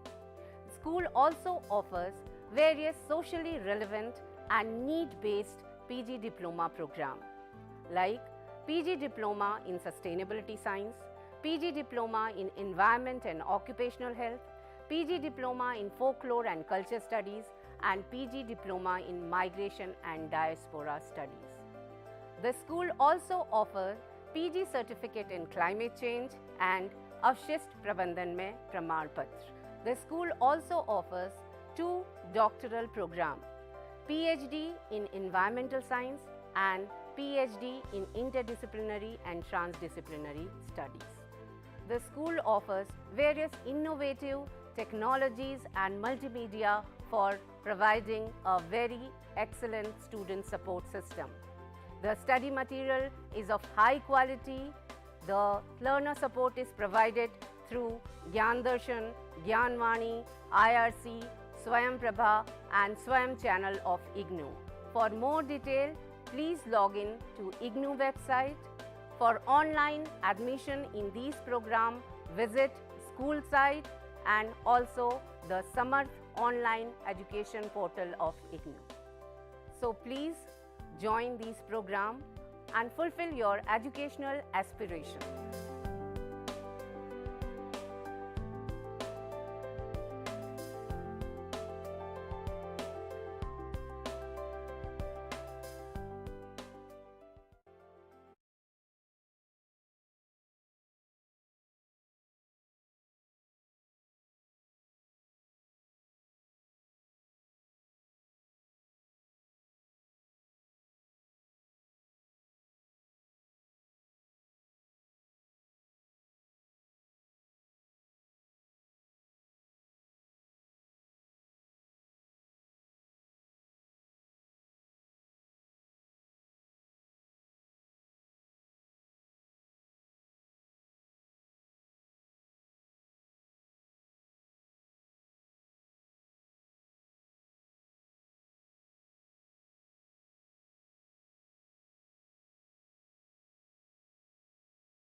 Welcome, students.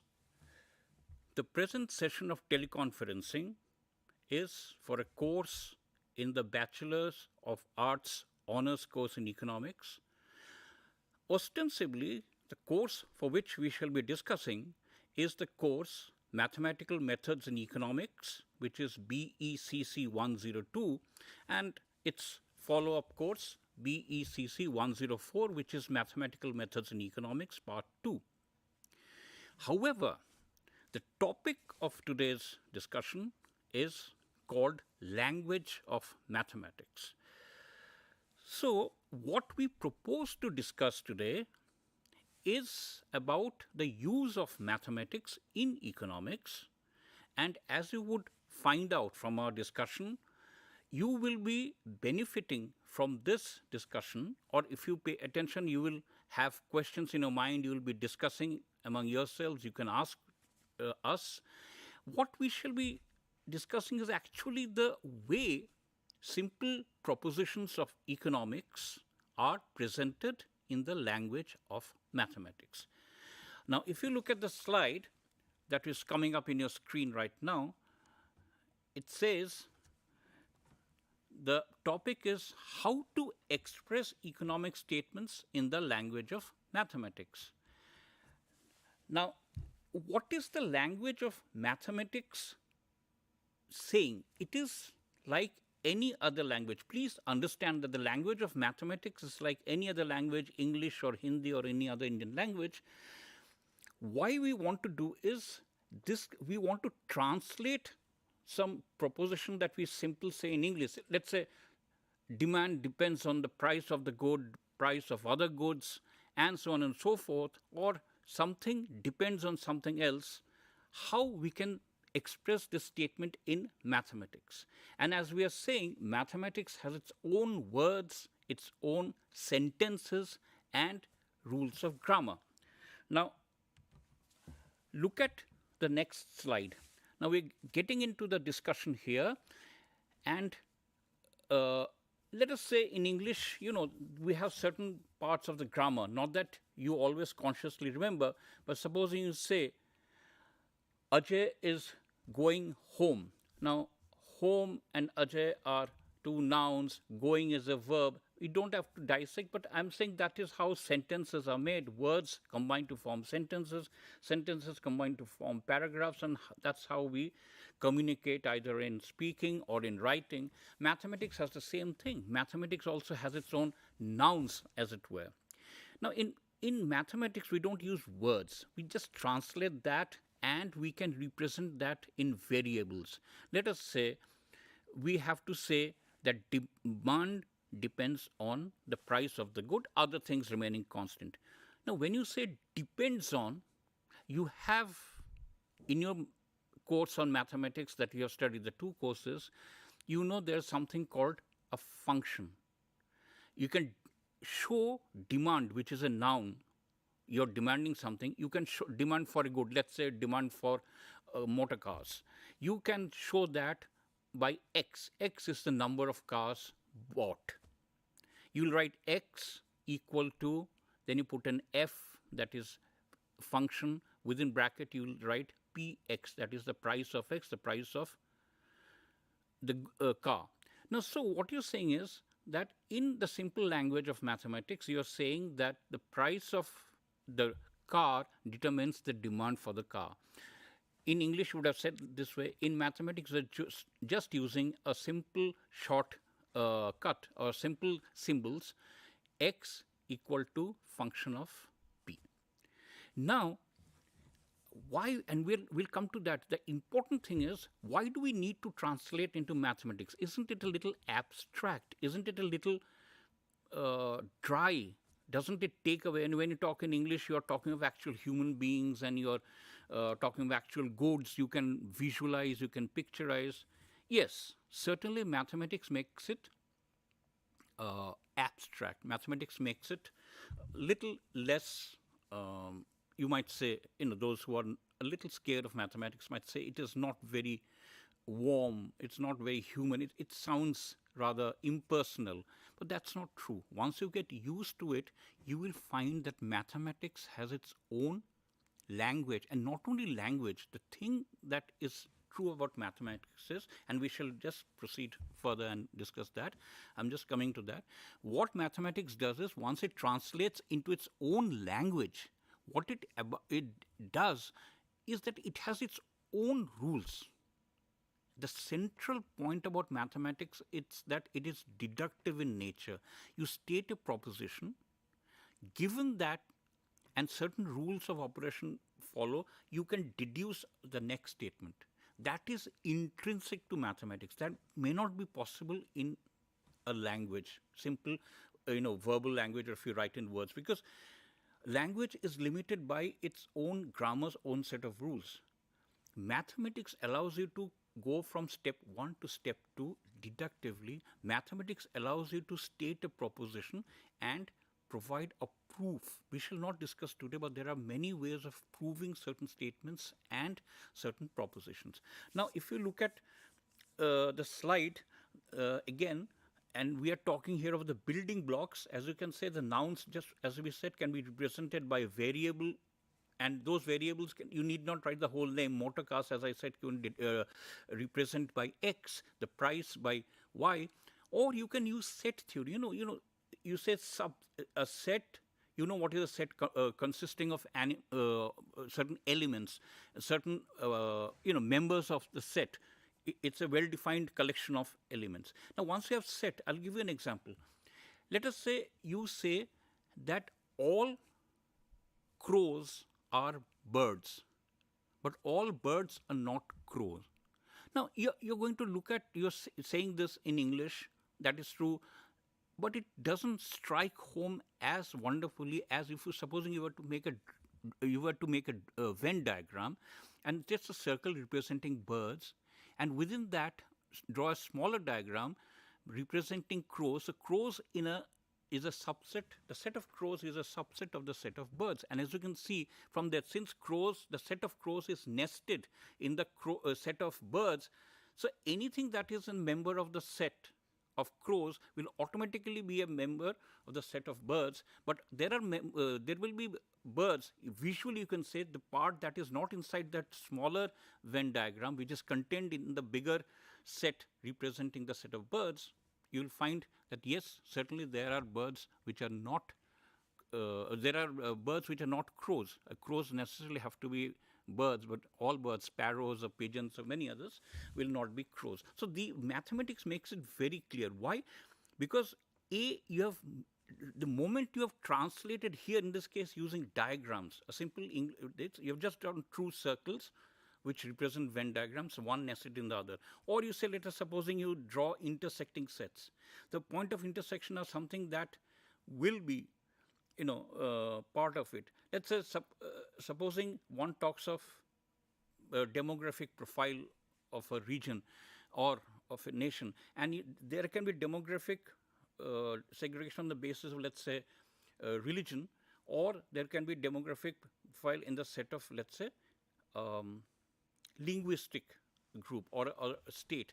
Now there will be some, if you say this, if you take a particular, that's a particular religion, just for enumeration, and you say the members of that religion.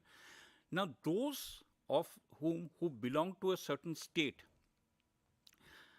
then there will be an intersections of the two sets, and you can visually see there are the intersection of those who belong to the members of that, who are members of that religious group and also members of the state. Now there will be some members of the same religious group but who will not be members of the state. There will be some people who will be members of, who will be belonging to that state but will not belong to this particular religion. But instead of classifying and being a little vague when you say in sentences one after the other, you draw two diagrams, these become very clear. So mathematics also provides you a way of expressing clarity. Now, as to go back to the slides, let us say you're saying, we just said nouns are represented and verbs, proposition, what you do with verbs, you connect verbs to make meaning in a sentence. So that you can represent, as we just said, either through algebraic operations or through logical connectives, for all, implies, and is implied by. You have done that in your set, in your course BECC 102, this thing on logic, the unit on logic, if you recall. There's a unit on set theory. So you've done all that.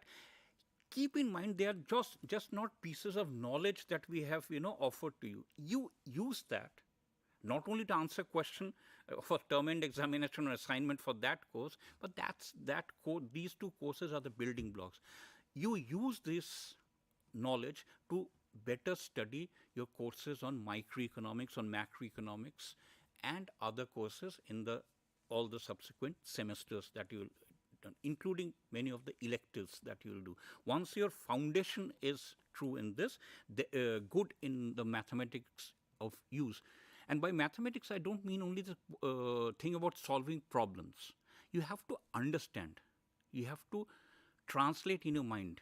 Because as we shall see, as we proceed further, you'll see that mathematics is a point of representation, right? And as you go further in your study of economics, this is an undergraduate course, you might do a master's, you might go on to do a research degree, you will find, for better or for worse, I think it's for the better, economics is expressed in the language of mathematics. So even if you don't want to use it yourself, if you want to be abreast of what is going on in a field and want to read what other people have written, other economists are writing, then you're going to have to learn mathematics, if only to get in on the game of doing economics or understanding economics done by the others. Now, let's very quickly get back to the slides, and so because that is explaining, do that. Now, if you say, why maths? Why maths? It's, like I said, maths brings precision, maths has its own logical structure, and maths is deductive in nature. Now, if you look at the relation between mathematics and economics, you'll see that looking at familiar topics, concepts, and ideas in mathematics, and that is one skill. You see something in mathematics. While you're looking at mathematics, okay, you said this is algebra, this is set theory, this is calculus. Now, why do we need this? Where in economics can I do this? And you think that will enhance your skill at thinking on mathematical lines. On the other hand, you look at concepts and ideas and arguments in economics and you wonder, which concept of mathematics can I draw upon to express this? For instance, supposing you're looking at profit maximization by a firm. You're looking at the concept of utility maximization by a consumer. Now, naturally, you will be looking at a topic of optimization. A simple topic in economics, that simple concept in economics that occurs again and again, that recurs everywhere, is the concept of equilibrium. You know, equilibrium means being in a state of rest, where no economic agent has any incentive to deviate from the outcome that is prevailing at the moment. No economist gains by changing or taking some new action.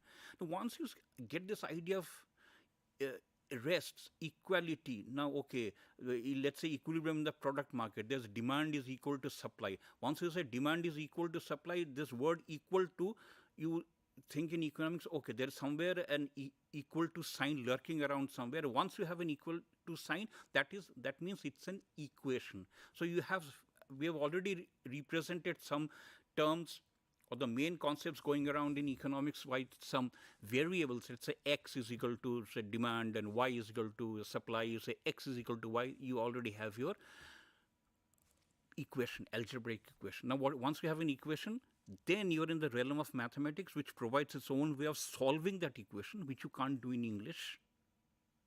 You invoke the rules of mathematics to solve that equation, and once you can solve that, you get values of demand and supply given some numbers. If you plug in some numbers, then you will get in some idea of the solution.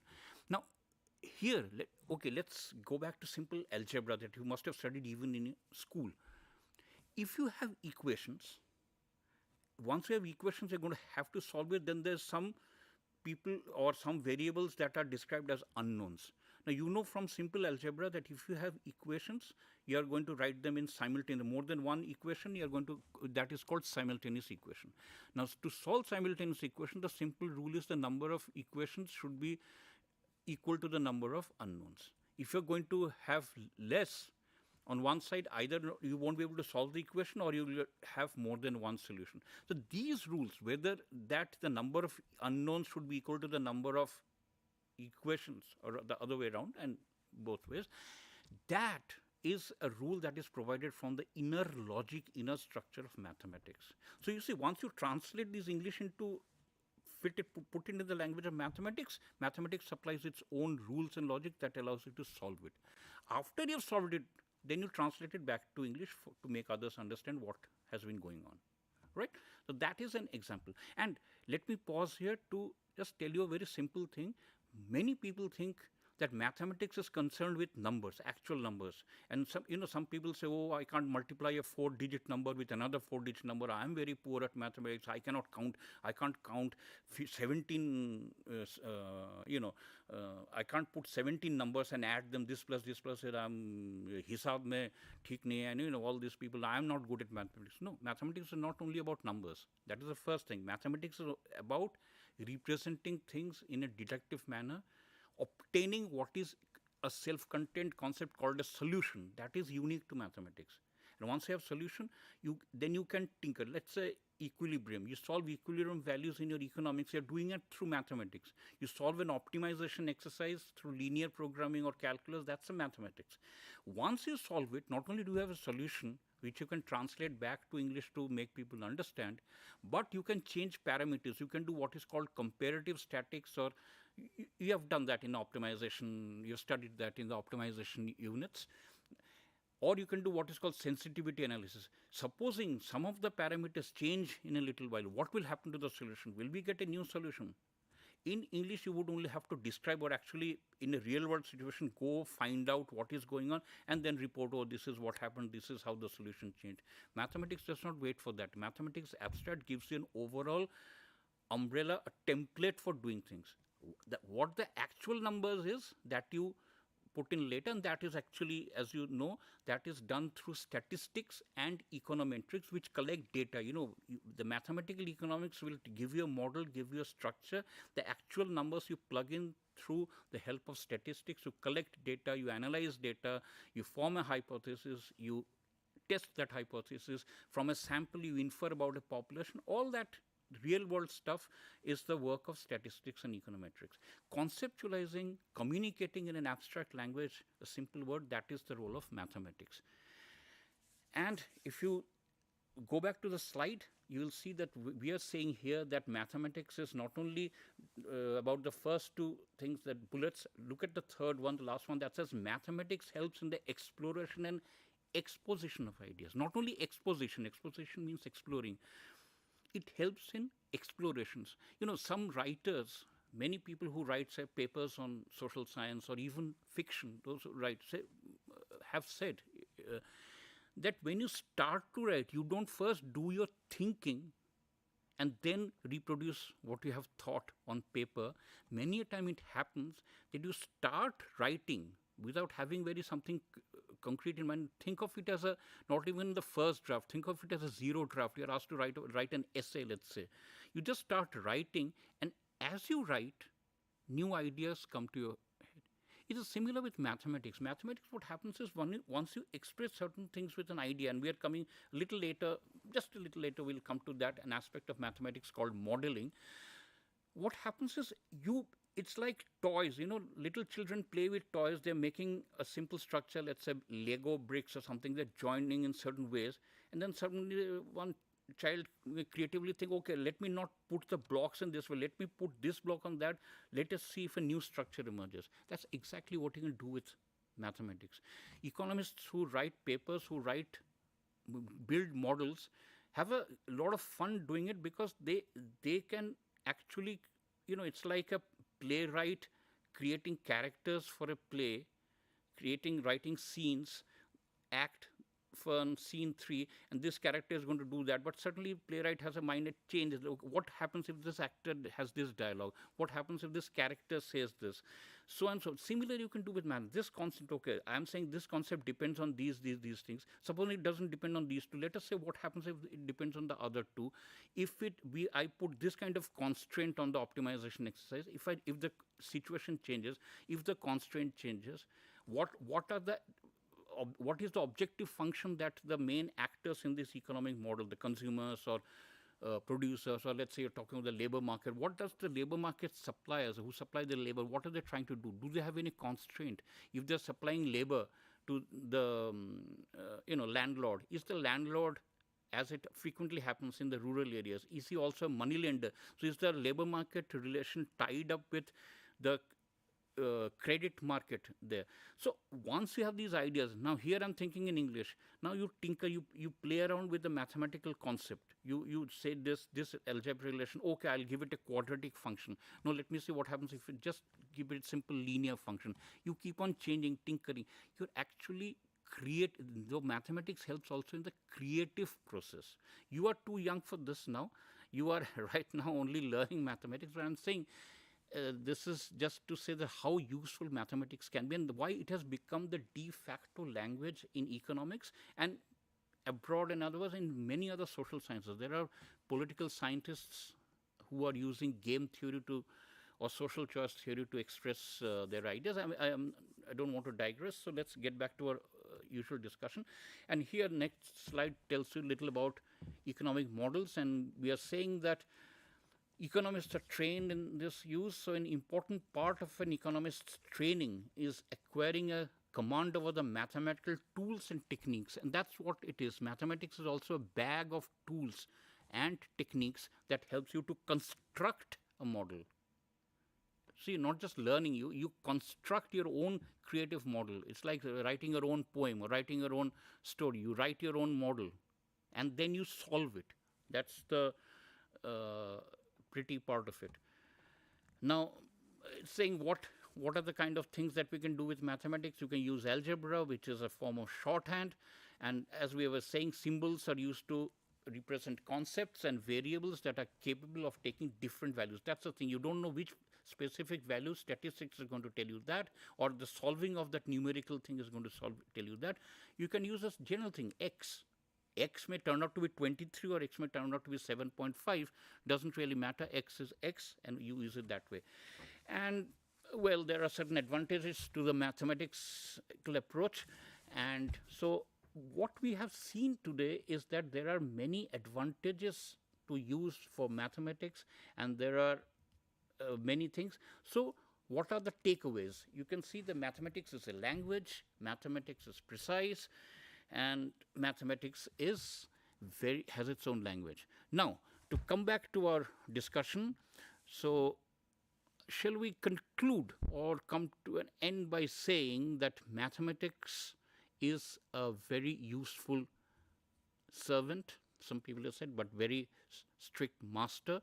You don't think mathematics can do more than what it can do, but yes, it can do a lot of things. It can help you understand things. It supplies its own logic. It helps you to solve problems. It helps you to connect concepts. It helps you to discuss anything.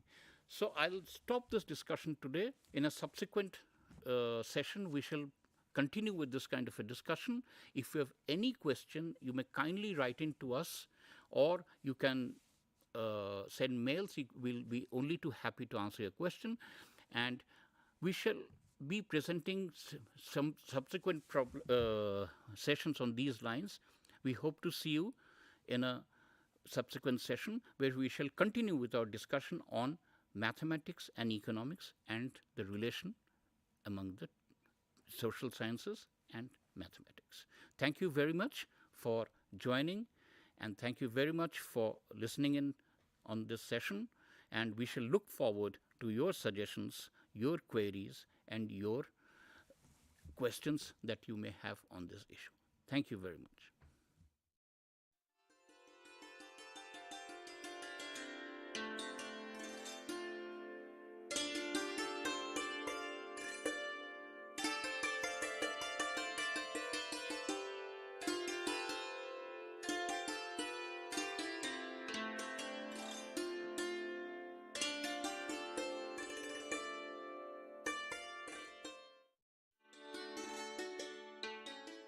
Indira Gandhi National Open University, accredited with A++ grade by NAC, provides you a quality education in open and distance learning.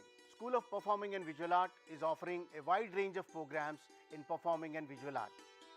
Certificate program in painting, certificate program in applied art, certificate program in Bharatanatyam dance, certificate program in Hindustani music, Carnatic music and theatre arts. बहुत यत्न करने के बाद भी नहीं पा सका, संजोग से मैं इस बार लेके आया हूँ. All the certificate programs are of 6 months duration with 16 credits. We offer 1-year diploma in theatre arts with 10+2 eligibility criteria of 32 credits. The learners are exposed to various aspects of elements of drama, theatre games, acting techniques, scene work procedures, and they will also have the opportunity to take part in a classroom play production. We also offer bachelor's degree in Hindustani music. This program is duration of 3 years, and learners are having the flexibility to complete this program over a period of 6 years. Apart from bachelor's, we also offer masters in drawing and painting with a duration of 2 years. Apart from certificate programs, degree, masters, we also offer PhD programs in performing and visual art with a specialization of visual arts, music, dance and theatre. Art is the perfect manifestation of every human being. So what you are waiting for?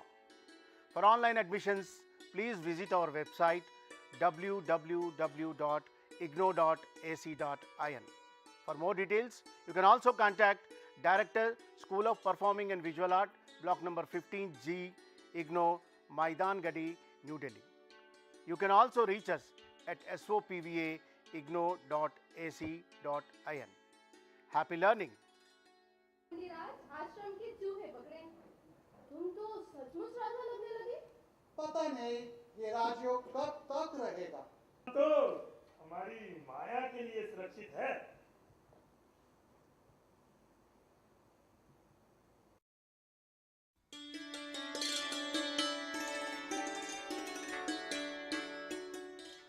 Dear learners,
Hello and welcome to this program of School of Law. Today's program is related to our certificate program in human rights, and this program is offered by School of Law, and this is a 6-month duration program, and it is offered in Hindi as well as in English.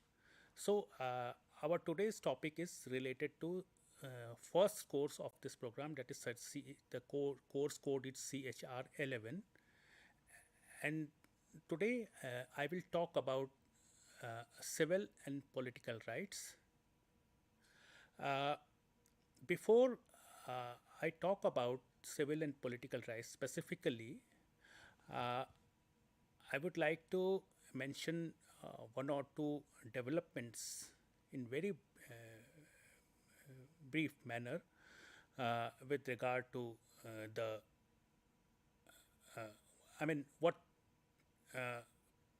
preceded the adoption of this Civil and Political Rights Convention. After Second World War, it was realized that for the maintenance of international peace and security, observance of human rights at international level as well as national level is necessary. And it was realized that every state should follow certain principles which are necessary for a human being. These principles or rights are available to human being by virtue of being a human being. So these principles were considered inalienable.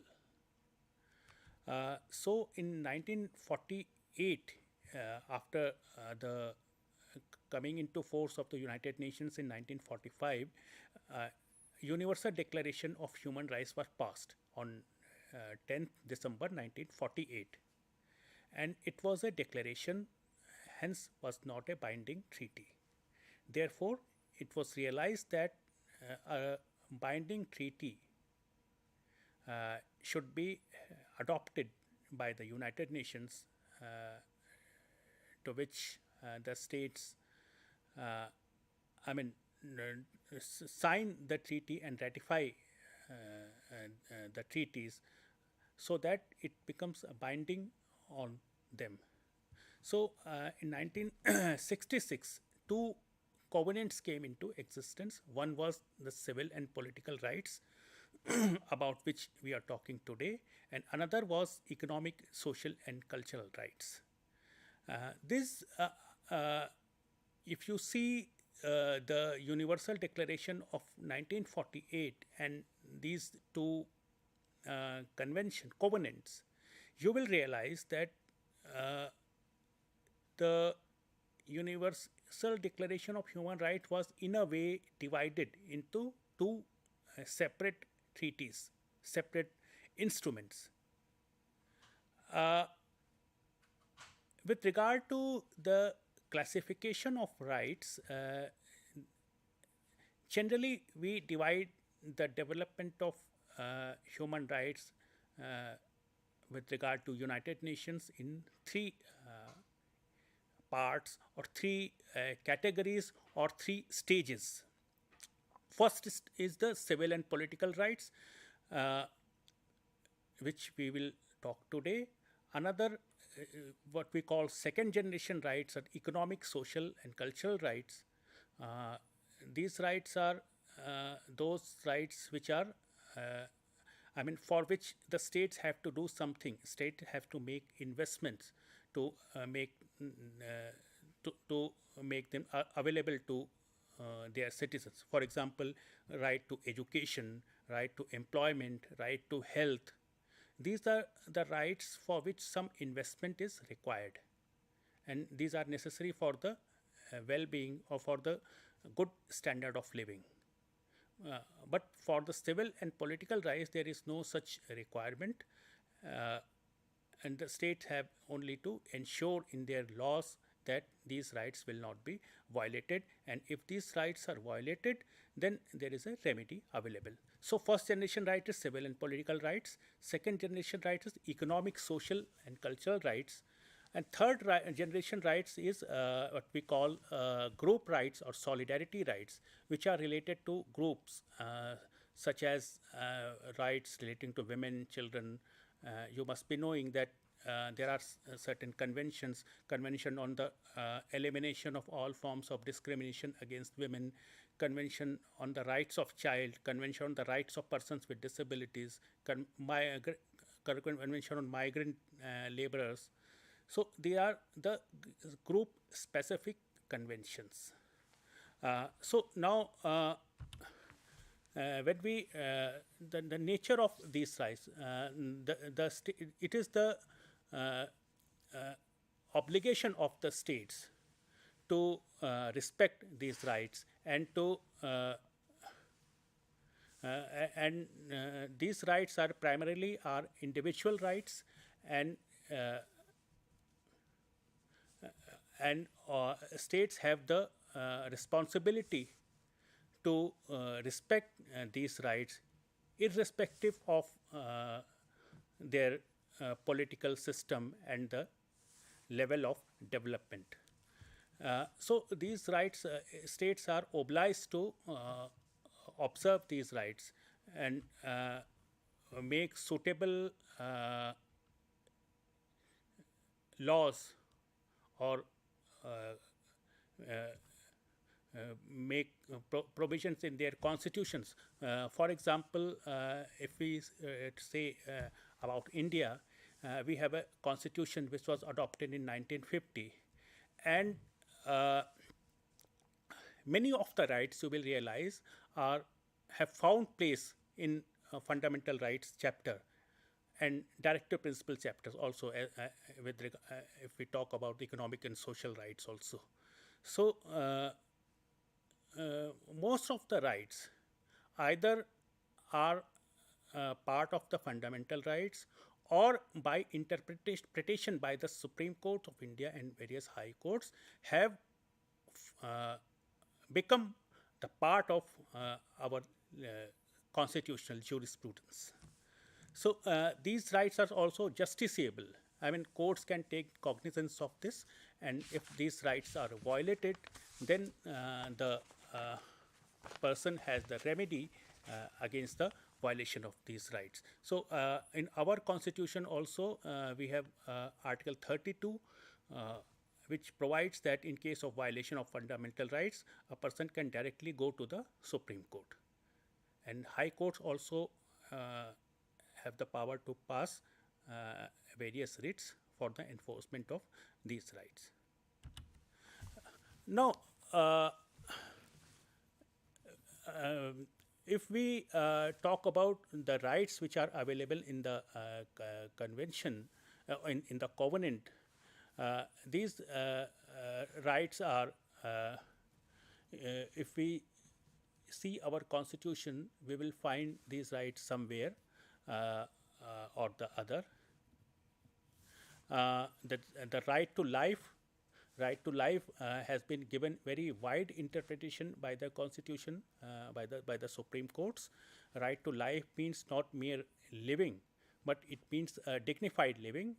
Dignified living, a person should have the facility of, I mean, he should have the right to proper clothing, housing, shelter, food, environment, education, health, and so the right to life has been given very wide interpretation by the our Supreme Court. Prohibition against torture, this is also a very important right, and later there was a torture convention in 1984. Torture, any kind of use of force which is beyond a proportion, which is not required, and any form of torture or any form of degrading punishment, mutilation of body, giving unnecessary suffering to a person who has committed an offense, because the law, I mean, as per the convention or as per the covenant or the torture convention, the punishment should also be humane. It should not be a barbarous kind of punishment. So torture is also prohibited. Liberty of and security of person. This is also a very important right. A person security, his bodily security, his mental security has to be ensured by the state. Treatment of persons who are deprived of personal liberty with humane treatment of a person who are suppose a person is living in jail for a punishment, or in as a under trial person, or a détenu under preventive detention law. In that case, a person should also be treated humanly, and he should have the right to consult his lawyer, etc. So, if you see our Constitution, Article 21, the way it has been interpreted, and Article 22, you will find these rights. Now, there are other rights. Or no one shall be arrested for failure of contractual obligations, for paying debt, etc., unless there is some willful default on the part of the logic is that for economic incapacity, a person should not be generally put in jail. Liberty of movement and freedom to choose residence. This is also provision provided in our constitution. In Article 19, you will find the freedom of movement and freedom of residence. But there can be reasonable restrictions on these freedoms. No right is absolute, and every right comes with some responsibilities. So reasonable restrictions can be imposed. For example, a person may be denied going to places where which are important for security purposes, where the movement of general public may be prohibited, or the places where tribal people live to protect them from various kinds of abuses,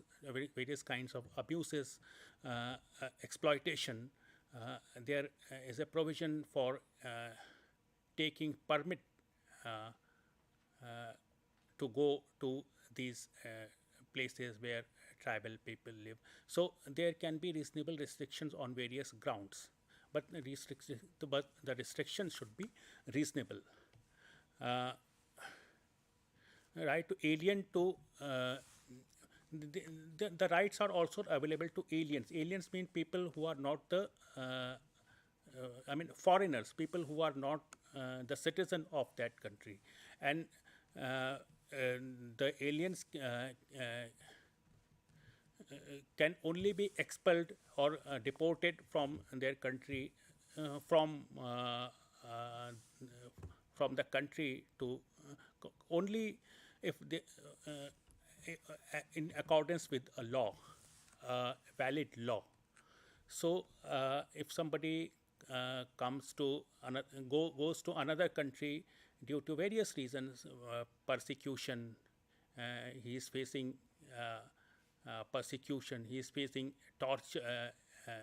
torture, or due to his political or religious faith, then there is a provision of refugee protection.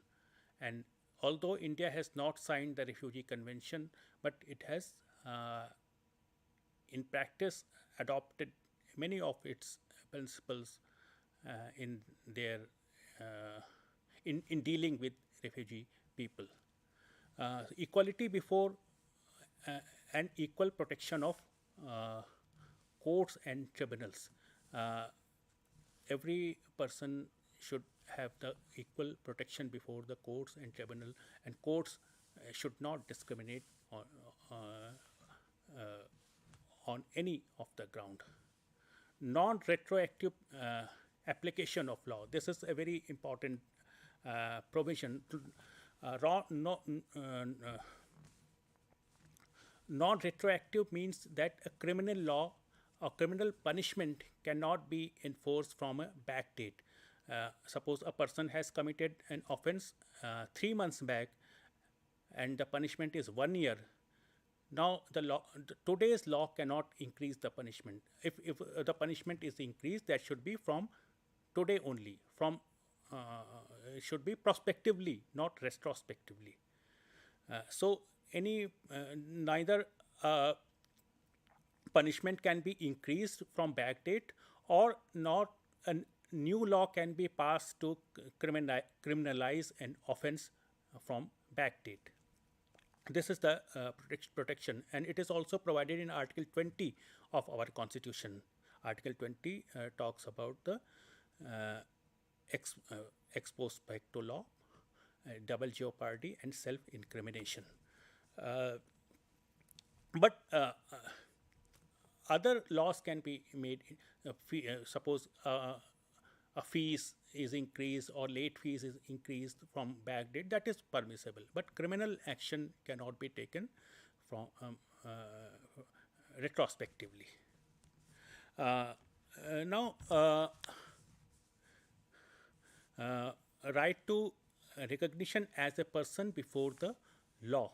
This is also important provisions, and this provision it becomes important in case of persons having mental or intellectual disability, or the person having a person who has due to some reasons have not been able to acquire the citizen of the country citizenship of the country, or there may be another various types of situations where a person may be in a I mean a person may face threat of being recognized as a person by virtue of his political or religious belief. So there may be various types of situations. Respect for the privacy and family, home or correspondence. This is also important provision. Right to privacy has been ensured, and our constitution has also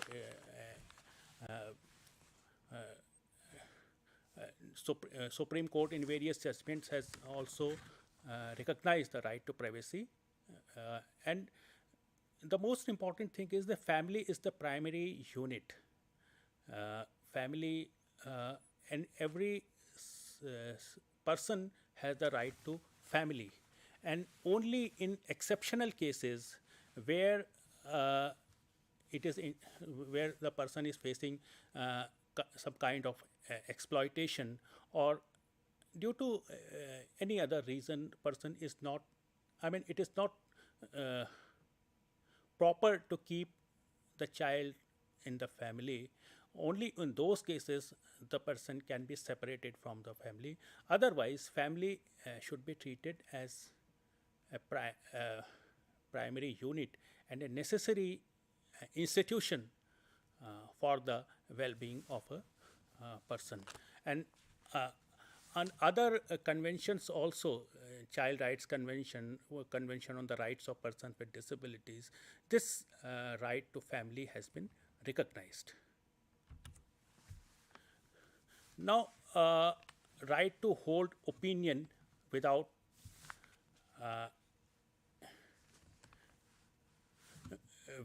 right to hold opinion without interference. Freedom of speech has been guaranteed in our constitution in Article 19, and this freedom is also subject to reasonable restrictions, but the restrictions should be reasonable. And everybody has the right to hold opinion, right to express his opinion, and and there should be no restrictions on of any kind with regard to his opinion. So these are the other rights. Due to paucity of time, we have to. This right to child is also right to participate in vote, election related rights, or right to equality before the law in equal protection of laws. This is also now with regard to implementation. There is a Child Rights Committee which has been constituted. Sorry, Human Rights Committee, and yes, just a minute. And the committee, the states submits their reports periodically, and it discusses the reports and pass recommendations. It also passes general recommendations on the basis of overall observance of the reports of various countries. So due to paucity of time, we have to wind up. Thank you very much.